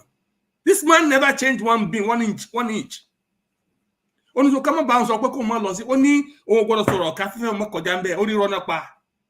Ó ní so ká máa pa Yorùbá kó wọn á jókòó sí Amẹ́ríkà sí abroad dẹ̀ sọ. A ní rárá kì í ṣe bẹ́ẹ̀. Ṣùgbọ́n ní sùúrù náà. Láti jọ́ tó ti ń ṣà, jẹ́ káwọn tó tiẹ̀ àwọn tí wọ́n ṣe bí Yorùbá náà ló fẹ́ lékú pa ẹ̀. Fi wọ́n lè kàtì ẹ̀kọ́ wòran náà kàtì ẹ̀wọ̀ bí tí why don't you leave them? Let peace be for a minute. Your children didn't have, for 2 years, you sacrifice all this for Yoruba. Inú ẹ̀ náà láti rán àwọn olórí burúkú ọmọ Yorùbá tán bú o, tán gbé ṣe pé. Tán sọ oríṣiríṣi ìwà ìbàjẹ́, oríṣiríṣi ìwà ọ̀rọ̀ tẹ́ bá gbọ́rọ̀ mi lórí social media, lórí Sunday Igboho tẹ́ bá mọ̀ ẹ máa wò pé àbí, and the same people is dying for. The same people he laid everything out for. I said, "Negbe o ṣe ní sùúrù ó ní okay, ó ní bẹ̀tẹ̀ kì í ṣe pé kó máa dé òun àsùn gbà tó súnmọ́ wọn àwọn ń jáde wọn ń sá kòròkòrò bígbà tí wọ́n gáàsì bígbà tí wọ́n tá bọ́ǹbù lé pẹ̀lú ọ̀rọ̀ àwọn pesticide tẹ́ bá bọ́ǹbù bí tí àwọn aáyán bá wà ṣe wọ́n ṣe máa ń ta pàràpàrà káàkiri gbogbo àpòrò tó ń jáde yẹn náà call Sunday Igboho to order. Èèyàn mélòó ló lè call Sunday Igboho to order? How many people can call Sunday Igboho to order? Àbáwọn ilé ìṣirò. How many people can call Sunday Igboho to order? Sunday Igboho is a man of himself, a man to the core. He has strong conviction, a man of his words. Very rare. He's a gem Yorùbá. Gbogbo ẹ̀yin tó kù, ẹ̀yin tẹ́ jẹ́ alágbára. Gbogbo ẹ̀yin tó lọ ń fún ewu sí lọ́wọ́. Because kò sí ọ̀rọ̀ bí tọ́rọ̀ ń lọ ẹ̀ táwọn olórí Yorùbá ṣe nǹkan tó yẹ kàn ṣe. Kátètè dá wa nídè kólúkàkù tètè máa lọ bó ṣe lọ ẹ̀. Because tó bá dé stage pé àwọn èèyàn fẹ́ máa jẹra wọn, ẹ̀yin tí ẹ lówó lọ́wọ́ ilẹ̀ mi yóò ní dè. Ẹ̀yin tí ẹ níláárí lẹ́mí yóò ní dé ẹ̀yin tí ẹ nípò lọ́wọ́ lẹ́mí yóò ní gbé tẹ́ bá rò pé ẹ ti bẹ́ṣù mu ẹ ti bẹ́ṣù jẹ n tó jèṣù lọ ń bẹ o. That's right. Because àwọn míì wọlé ayé bí ẹni pé kò sí nǹkan tó fẹ́ ṣẹlẹ̀ wọ́n ti wọnú ayé débi pé wọ́n ò bá wọn ti rókun ayé tán irọ́ lẹ pa wọn kì í rídìí òkun kò sẹ́ni tó rídìí ọ̀sà ẹ ò lè rídìí ayé ibẹ̀ tá a bá mọ̀ wọn lẹ mọ̀mọ́. So for the sake of the children and for the sake of future and for posterity and for good name and legacy, it is good that President Bola Ahmed Tinubu listens to the word of wisdom. Elijah sọ ń pariwo ó ní ohun ẹnìkan tó ń kígbe ní ìjù ó ní ẹ tún ọ̀nà Olúwa ṣe. Àwa ń pariwo ń sìn President Bola Ahmed Tinubu ohun àwa kan tá ń ké láti abroad ẹ tún ọ̀nà Yorùbá ṣe kí Yorùbá lọ. Your name will go down in history as well. You can let it go down for good or you can let it go down for curse. Ẹ ṣé. Ẹ ṣé gan dádì mi. Ẹ mú mi rántí late John Cochran Ọlọ́run jọ̀ọ́ kó fi ọ̀run kẹ́ máa nà. Yes, what blessed memory. Ilẹ̀ ń jẹ́ ènìyàn ṣá. So ká jẹ́ ká padà sí bàbá Awólọ́wọ̀. Ọ̀run re fún bàbá Awólọ́wọ̀. Ọ̀run re bàbá Awólọ́wọ̀. Títí láíláí ní ìran Yorùbá a lè ṣe ká má dárúkọ bàbá Awólọ́wọ̀ ní orí ìkànnì yìí. Bàbá Olóyè Ọbáfẹ́mi Jeremiah Oyèníyì Awólọ́wọ̀ títí ìran Yorùbá máa sọ iṣẹ́ rere iṣẹ́ ribiribi tí ẹ ti ṣe fún ìran yín. Bàbá Bọ́lá Ìgè ọ̀run re fún yín o. Late General Babátúndé Ìdíàgbọn ọ̀run re àwọn èèyàn Gani bàbá Gani Fáwẹ́hìn ẹ wo àwọn èèyàn gidigidi pàtàkì àwọn jàǹkàn ọmọ Yorùbá tó jẹ́ pé tí wọ́n bá wà láyé nísinsìnyí sá pẹ̀lú gbogbo nǹkan tí àwọn olórí burúkú aláyé bàjẹ́ àwọn ìrankíran ọmọ Yorùbá àwọn Fúlàní ta ni wọ́n. Ṣùgbọ́n bẹ́ẹ̀ ṣe sọ tí gbogbo èèyàn dẹ̀ sọ àwọn ò ní gbọ́ àwa náà ò ní gbà ní Ọlọ́run mọ̀ bó ṣe wà níyàn ẹrù òbodò bí orúkọ bàbá tí ó wọ omi lóminú ń kọ. Ọlọ́run ẹ má fojú di obìnrin ẹ má fojú nǹkan tó wà nílẹ̀ yìí gbogbo wa ló kàn ọmọ Yorùbá àtàtà bí ìran yín Fúlàní yàn bó ṣe ṣe pàtàkì sí yín bẹ́ẹ̀ ni ìran tèmi tó jẹ́ ìran Yorùbá ṣe pàtàkì tó jọ mí lójú sí. Mo dẹ̀ rẹ́dì láti ṣe nǹkan tó bá máa gbà torí èyí yìí kọ́ torí ọ̀la ni torí mo fẹ́ràn Yorùbá gan inú mi máa ń dùn ní ọ̀pọ̀lọpọ̀ ìgbà pé mo jẹ́ ọmọ Yorùbá sà tí n bá ti tún ayé wa tó ẹ pé ayé mi tẹ̀wọ̀n bá kúrò má tẹ̀wọ̀n àmì Jésù níbi tó ń ká mi lára dé torí àánú ni èmi rí gbà tí mo fi wà níbi tí mo wà sà kì í ṣe gbogbo èèyàn ló máa kúrò níbẹ̀ yan tí gbogbo èèyàn bá dẹ̀ kúrò ìran tó ń bọ̀ ńkọ́ àwọn tí ebi ń pa tí wọn ò rí oúnjẹ jẹ ńkọ́ àwọn tí wọ́n wà nínú ìrora àwọn tó jẹ́ pé ilé ọlá wọn ti sọ di ahoro. Dádì sọ ọ̀rọ̀ kan dádì tí wọ́n pè wọlé lẹ́ẹ̀kan yẹn wọ́n sọ ọ̀rọ̀ kan ó touch mi ó wà lára nǹkan àtìgbà yẹn ni mo ti ń ṣe kíni mo ti ń tẹ̀lé ọ̀rọ̀ ìlú yàn sà ní 2019 màmá olóògbé màmá Olúfúnkẹ́ ṣé mọ̀ pé wọ́n jẹ́ olórúkọ mi inú ṣẹ́rí máa ń dúpẹ́ lọ́dọ̀ àwọn òbí mi tí wọ́n fún mi ní Olúfúnkẹ́ mo so like orúkọ mi tí n bá wá ti pàdé àwọn tó ń jẹ́ Olúfúnkẹ́ ẹ má bínú ẹ̀yin aráalé má ṣe kíni má Ọlọ́run mọ̀ ń gbọ́ bó ṣe rí gẹ́lẹ́ nìyàn so kíni yẹn wá touch mi gan mi ò ní parọ́ fún yín sà mi ò ní gbàgbé ọ̀tá mi sun ẹkún kíkorò pé what àtìgbà yẹn ni mo ti ń tẹ̀lé gbogbo bó ṣe ń lọ gan kó ṣẹ̀ tó wá di ọ̀rọ̀ Yorùbá Nation ní July 1st mi ò ní parọ́ fún yín sà so ó kọ mí lóminú gan ni pé ẹ dẹ̀ dákẹ́ ẹ̀yin alágbára ilẹ̀ Yorùbá ẹ má dákẹ́ ẹ má torí pé ọjọ́ ọ̀la Yorùbá òun lẹ̀ ń dákẹ́ sí yan ẹ má dákẹ́ ẹ̀yin lè má láwọn ọmọ ní orílẹ̀-èdè yan kẹ́ rò pé kò kàn yín orílẹ̀-èdè òyìnbó ìlú òyìnbó ibikíbi tí oníkálukú wọn bá wà kò sí ẹni tó mọlẹ̀ tó máa mọ́ ọ̀la ní Ukraine nígbà tí ogun ṣẹlẹ̀ ẹ rántí sà tí wọ́n ní àwọn kí ni wọ́n ṣe sà kí ni wọ́n ṣe pẹ̀lú àwọn tí wọn kì í ṣe ọmọ bíbí ibẹ̀ so kò sí ẹni tí ó mọlẹ̀ tó máa mọ nǹkan tẹ̀yin bá dẹ̀ ṣe. Ẹ wo bàbá Awólọ́wọ̀ títí à ń dárúkọ bàbá Awólọ́wọ̀, ẹlẹ́ran ara ni bàbá, èèyàn ò lè rìn kórí má mì báwọn ṣe mọ̀ ṣe nígbà tí wọn a ṣe ń sọ èyí tó dáa tí wọ́n ṣe òun lọ́mọ aráyé ń sọ. Ẹ wo àwọn ọ̀dọ́ wa sà, inú mi dẹ̀ dùn tẹ́ dárúkọ Mohbad, ara nǹkan tó ṣe ń ká mi lára nìyẹn, torí pé wàhálà Nàìjíríà ó kún nǹkan tó pa ọmọ yẹn. That's right.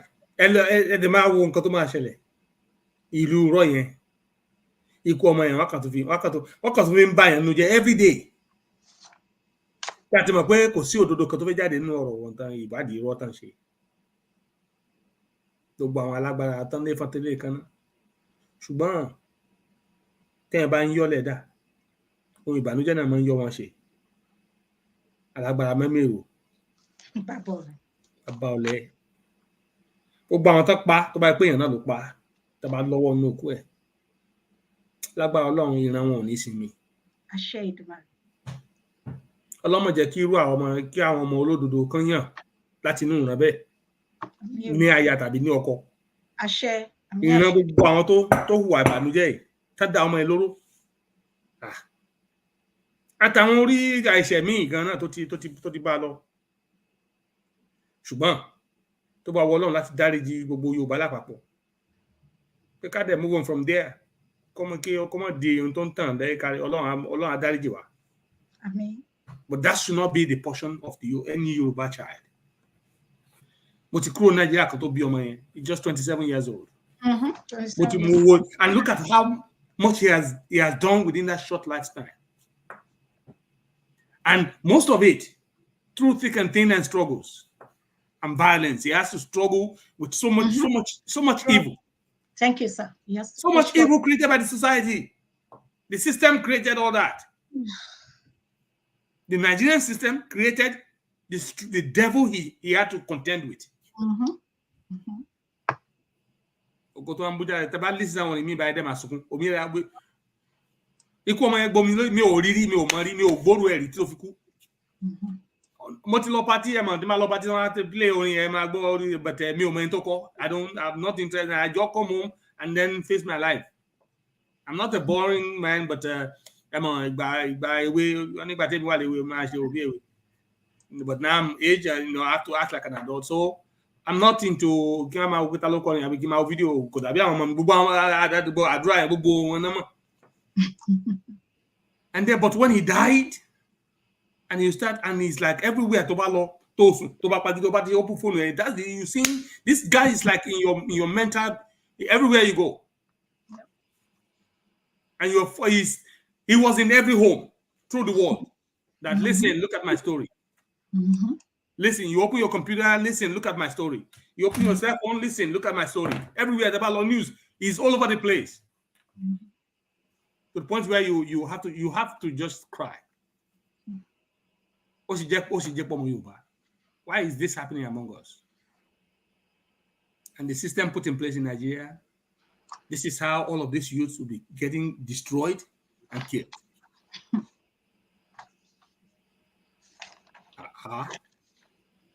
Even Michael Jackson to jẹ́ olórí àwọn drug user. It was a careless death, but there was still justice for the doctor that was careless. Can't so drug, I understand. It could be administered. There's no facility for drug addicts gone on Nigeria. None. No help. If you don't have money, you can't pay. The government is not funding. You create a system in place. You destroy the education. You put drugs in the streets. You have no facilities for help. A toxic mix. And then you put everybody in penury. Kiningata expect. Violence and destruction and death. Ede amako elo marayach. Ede maramai kakiri gbogbo agbe ile tere sun. Ẹwà Nàìjíríà ìrànlẹ́ káàkiri àgbáyé ẹ̀rálẹ́ fún ọlọ́dẹ àwọn tó ń sọ dẹ ẹ̀tún sanwó fún wọn kọ́mọ gbénu lé yẹn. They own the house, you still paying them to live in there. What's the definition of craze? A Nigerian billionaire with houses all over the world and no investment in Nigeria. That's crazy. Crazy man. Now Chris man be that. And my man be that. Beast of no nation. God uncle bless you, fella Nicola Bokuti, a prophet.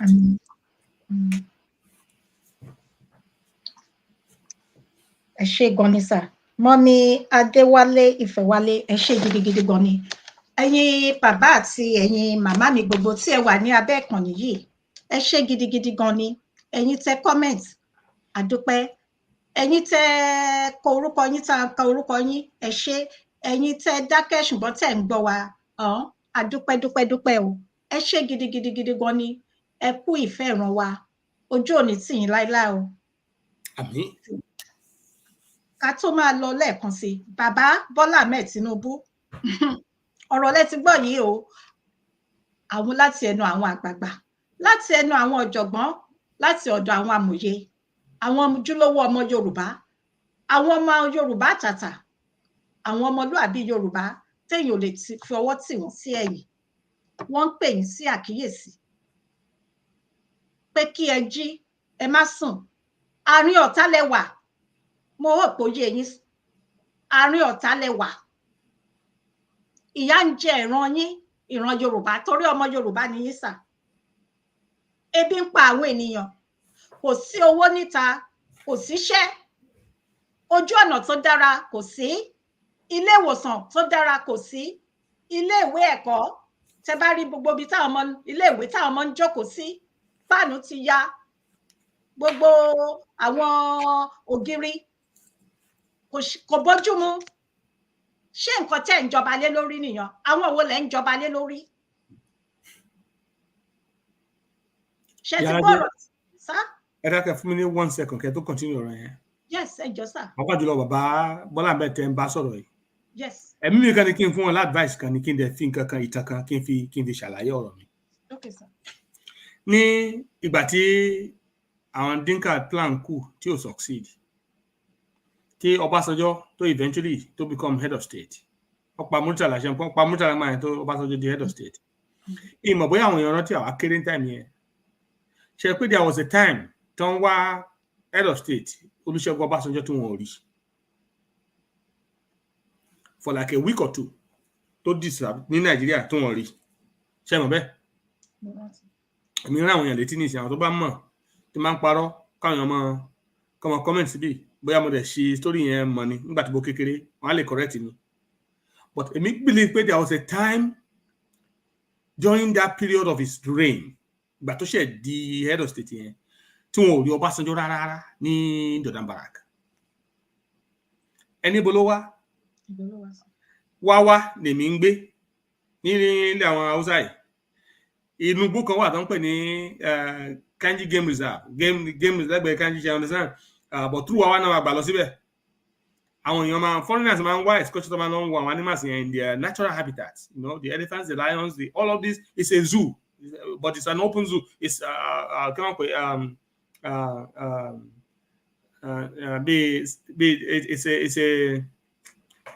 it's a game reserve. No offense here. You understand? It's a whole forest area. But wọ́n ní àwọn listening on there ní àwọn game scouts tó mú àwọn èèyàn lọ bí tí àwọn animals yẹn wà, àwọn baboons, àwọn lions, àwọn elephants oríṣiríṣi. Ọbásanjọ́ came to that place to hide. Man nìkan wà tó jẹ́ ìkan náà game scouts wọn, ìkan náà bàbá tó máa ń mú wa lọ tó máa ń bá wa wí ní church tàbá fẹ́ ṣe tí ò dání, ó wà náà game scouts wọn. Wọn ò jẹ́ kán kúrò lẹ́nu iṣẹ́ for a while. Òun ló wá ẹ̀mọ̀ dáadáa máa ń kó wa lọ́wọ́ àwọn elephants yẹn gbà yẹn. So gbogbo àwọn tó bá ti wá fẹ́ lọ síbẹ̀ because there's a little hotel bí motel tọkàn pọ̀ kékèké sí gbà wọ́n ti lè develop ẹ̀ sí o, but at the time mo sọ̀rọ̀ 1970, 76, 77 or somewhere there around that point. Either 75, 76 or 77, between 75, 76 and 77, somewhere there. Mm-hmm. So wọ́n ṣàrí pé security is tight. Wọ́n jẹ́ ká àwọn tourists go ní opportunities láti kò dédé walk around the ground and scars like that. And it came with just minimum security, not too much. Kò sí entourage kankan. He was there for like a week, all by himself. And the whole radio is, here's the president of Nigeria. Where's the head of state? Sorry, head of state, no man.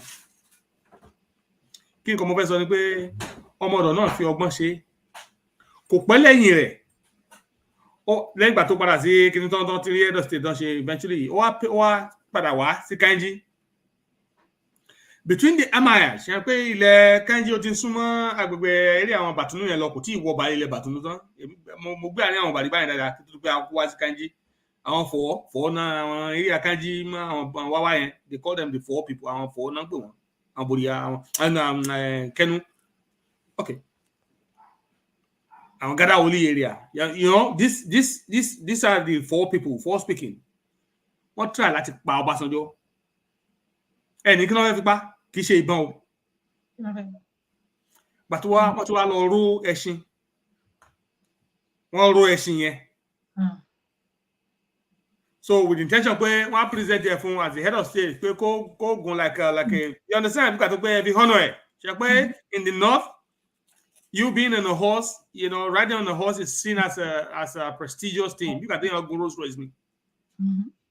Wọ́n ti wá lọ ro àwọn àfáà wọn ti lọ ro ẹṣin yẹn. Bọ́básanjọ́ ti dé ní Kainji, àwọn ọba mẹ́ta, àwọn mẹ́ta ní gbìmọ̀ ẹ̀. Ọba Wáwá, ọba Kainji, àti ọba Gadaoli, Gadaoli àbí Kenworu or something like that. Àwọn ní Ọbásanjọ́ kó gun ẹṣin àṣẹ ẹmọ̀ bíi honor mo rò pé òun náà wọ́n ṣiṣẹ́ fún ó wá ní rárá òun pé kí ọba Kainji yẹn pé òun fún ní honor on his behalf to represent him ìyẹn wá ní rárá you are our guest this is honor nǹkan bẹ́ẹ̀ eventually wọ́n á tàdé ẹ̀ sí ọba Kainji ọba Wáwá. Sadly, because ọba Kainji ju seniority ni kò sẹ́ni tó fẹ́ kú láàrin wọn wọ́n mọ nǹkan tán ṣe ìkànnì wọn ṣàwà gun ọba yẹn wájú ọba tí Wáwá lógun ọba yẹn kú before the 7th day ó tàtẹ́rù ń pàdé ṣe rí Bọ́lá Ahmed Tinubu mo tẹ́lá ti sọ fún mi mo sọ ọ̀rọ̀ history Ọbásanjọ́ tó máa parọ́ Ọbásanjọ́ sì wà láyé bàbá Ọbásanjọ́ sì mẹ́ láyé Bọ́lá Ahmed Tinubu ẹni tó lè pè ní kó béèrè lọ́wọ́ ẹ̀ bóyá mo parọ́ yìí irọ́ tí mo pa yìí kó tanáwọ́ òótọ́ ẹ̀ wò tó bá rò pé Ṣètìmá àtàwọn Fúlàní ẹ̀ ń bá òun ṣe eré tó bá rò pé àwàdà ni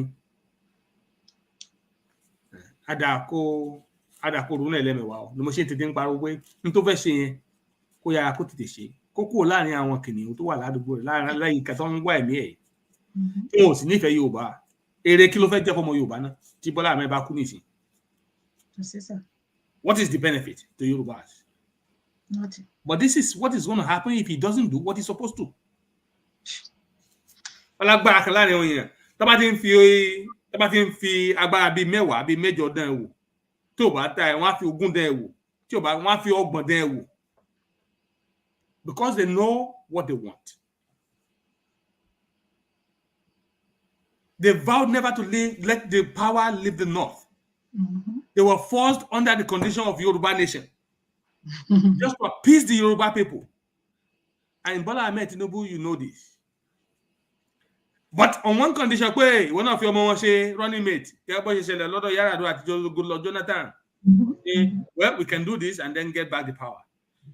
Tiba Bola Ahmed Tinubu ba ṣe nǹkan tó yẹ kó ṣe. Èmi ò gbàládùra kí wọn kọ́lọ́run jẹ́ kí èmi ò gbàládùra pé kí pa Fúlàní ká wọn. Ṣùgbọ́n èèyàn lèèyàn mọ̀ jẹ́ Ọlọ́run mọ̀ ṣe. Ẹ ṣé. Wow. Ẹ kú ohun sà. Ẹ ṣé gidigidi gan ni. Bàbá Bọ́lá Ahmed Tinubu, ó máa wù mí, ìbá dára ní ọ̀pọ̀lọpọ̀ kí nǹkan tá a ṣe yìí, ọ̀rọ̀ tí a sọ yìí kó lè dé ọ̀dọ̀ bàbá Bọ́lá Ahmed Tinubu. Bóyá wọ́n máa ṣe kí ni, wọ́n tún máa tún èrò inú wọn rò. Obìnrin nígbà míì, a dẹ̀ lágbára. Ọlọ́run dìdí dá wa bẹ́ẹ̀ ni. Ìbá dára kí ìyàwó wọn, Madam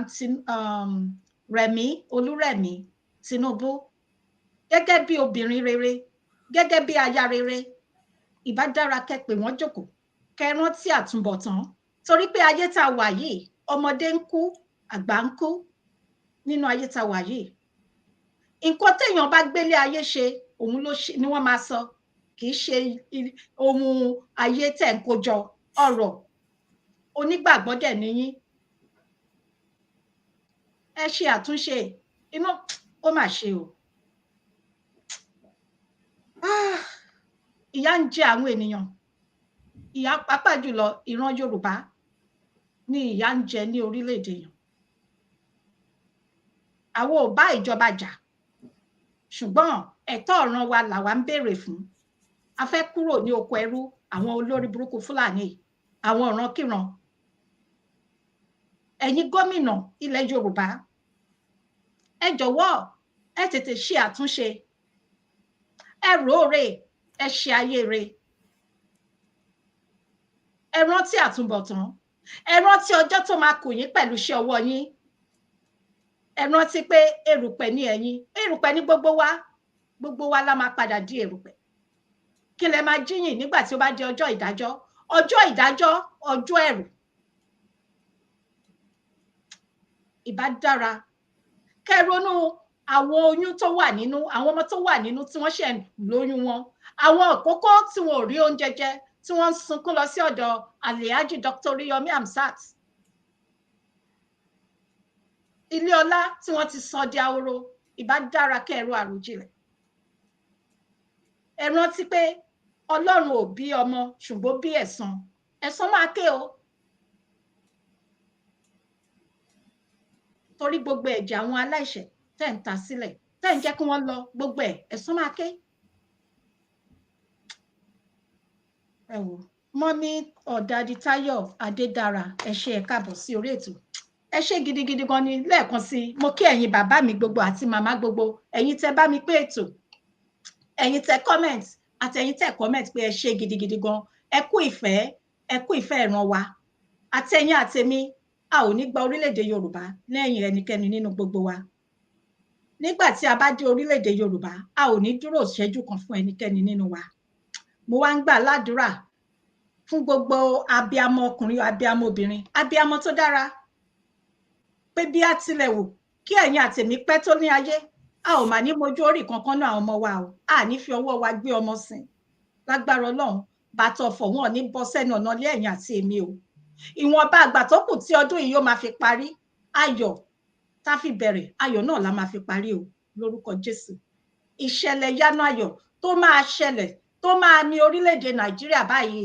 bẹ́ẹ̀ ni mò ń gbà ládùúrà pé ní kíákíá ní wéréwéré ó máa ṣẹlẹ̀ ìyẹn lọ bẹ́ẹ̀ Dr. Michael lálẹ́ kan sí mo kí yín pé ẹ kú ìnáwó kò ní tán níbẹ̀ Ọlọ́run máa fi ọ̀pọ̀ rọ́pò ẹ ṣé gidigidi gan gbogbo ẹ̀yin Afẹ́nifẹ́re mi mo kí gbogbo yín mi ò lè dárúkọ yín ẹ mọ ara yín Ọlọ́run dẹ̀ mọ̀ yín Olúwa máa bá mi dúró tì ilé àti ọ̀nà yín bẹ́ẹ̀ ṣe ń dúró tì mí ní gbogbo ìgbà ọ̀run máa dúró tì yín ẹ ṣé gidigidi gan mo more torí tí ò bá sí ẹ̀yin kò sí èmi mo wá lọ sí orí dádì mi ẹni ọ̀wọ̀ ẹni yìí ẹni ẹ̀yẹ mi ò ní wá yín tì èmi á máa sọ nǹkan pé mo dúpẹ́ pé lórí ìrìn àjò Yorùbá Nation yìí nítorí pé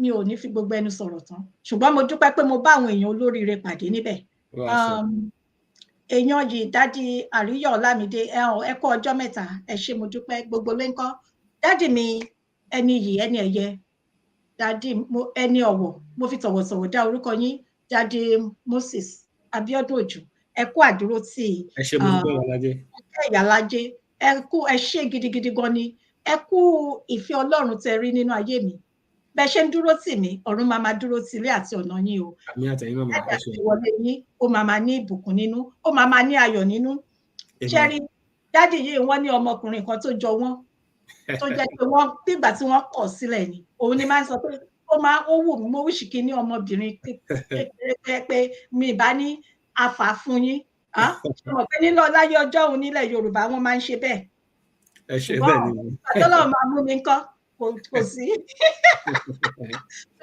ṣùgbọ́n náà bóyá ṣákìlá ṣe bọ̀ wá dànù a lè sọ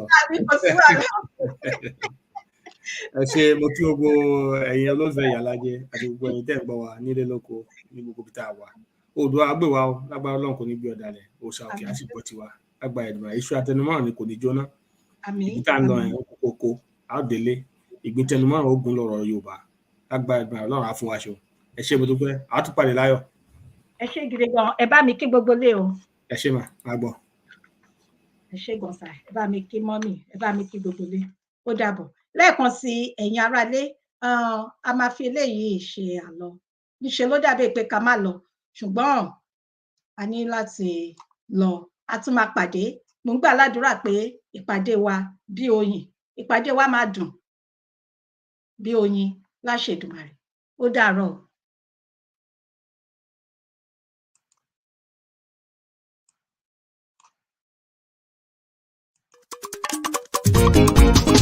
Ìyálájé yàtọ̀ nínú gbogbo pédépédé ọ̀tọ̀ ní títọ́lú ọ̀tọ̀ ní títọ́lú wo.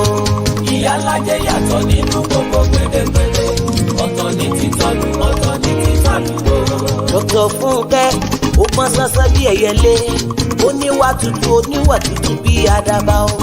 Ìyálájé yàtọ̀ nínú gbogbo pédépédé ọ̀tọ̀ ní títọ́lú ọ̀tọ̀ ní títọ́lú wo.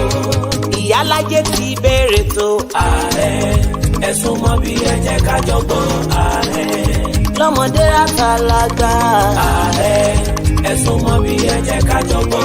Ààrẹ Ààrẹ ẹ̀sùn mọ́ bí ẹ jẹ́ ká jọ gbọ́. Ààrẹ ètò àgbọ̀ kì í kọ́gbọ́n. Ààrẹ ẹ̀sùn mọ́ bí ẹ jẹ́ ká jọ gbọ́. Ààrẹ ètò àgbọ̀ fi mòye ní. Ààrẹ ẹ̀sùn mọ́ bí ẹ jẹ́ ká jọ gbọ́. Ààrẹ àtúnṣe matchmaking. Ààrẹ ẹ̀sùn mọ́ bí ẹ jẹ́ ká jọ gbọ́. Ààrẹ níbi tó lólùfẹ́ méjì ti pàdé ara wọn. Ààrẹ ẹ̀sùn mọ́ bí ẹ jẹ́ ká jọ gbọ́. Ààrẹ yàtọ̀ sí pé à ń sọ̀rọ̀ ẹ̀sìn gbígbé lárugẹ. Ààrẹ ẹ̀sùn mọ́ bí ẹ jẹ́ ká jọ gbọ́. Ààrẹ yàtọ̀ wípé à ń gbàsà lárugẹ. Ààrẹ ẹ̀sùn mọ́ bí ẹ jẹ́ ká jọ gbọ́. Ààrẹ ọ̀rọ̀ lóríṣiríṣi ní àgbáyé. Ààrẹ ẹ̀sùn mọ́ bí ẹ jẹ́ ká jọ gbọ́. Ààrẹ ọ̀rọ̀ ìsìtí fún gbogbo obìnrin. Ààrẹ ẹ̀sùn mọ́ bí ẹ jẹ́ ká jọ gbọ́. Ààrẹ fọkùnrin fọmọdé àtàgbàlagbà. Ààrẹ ẹ̀sùn mọ́ bí ẹ jẹ́ ká jọ gbọ́.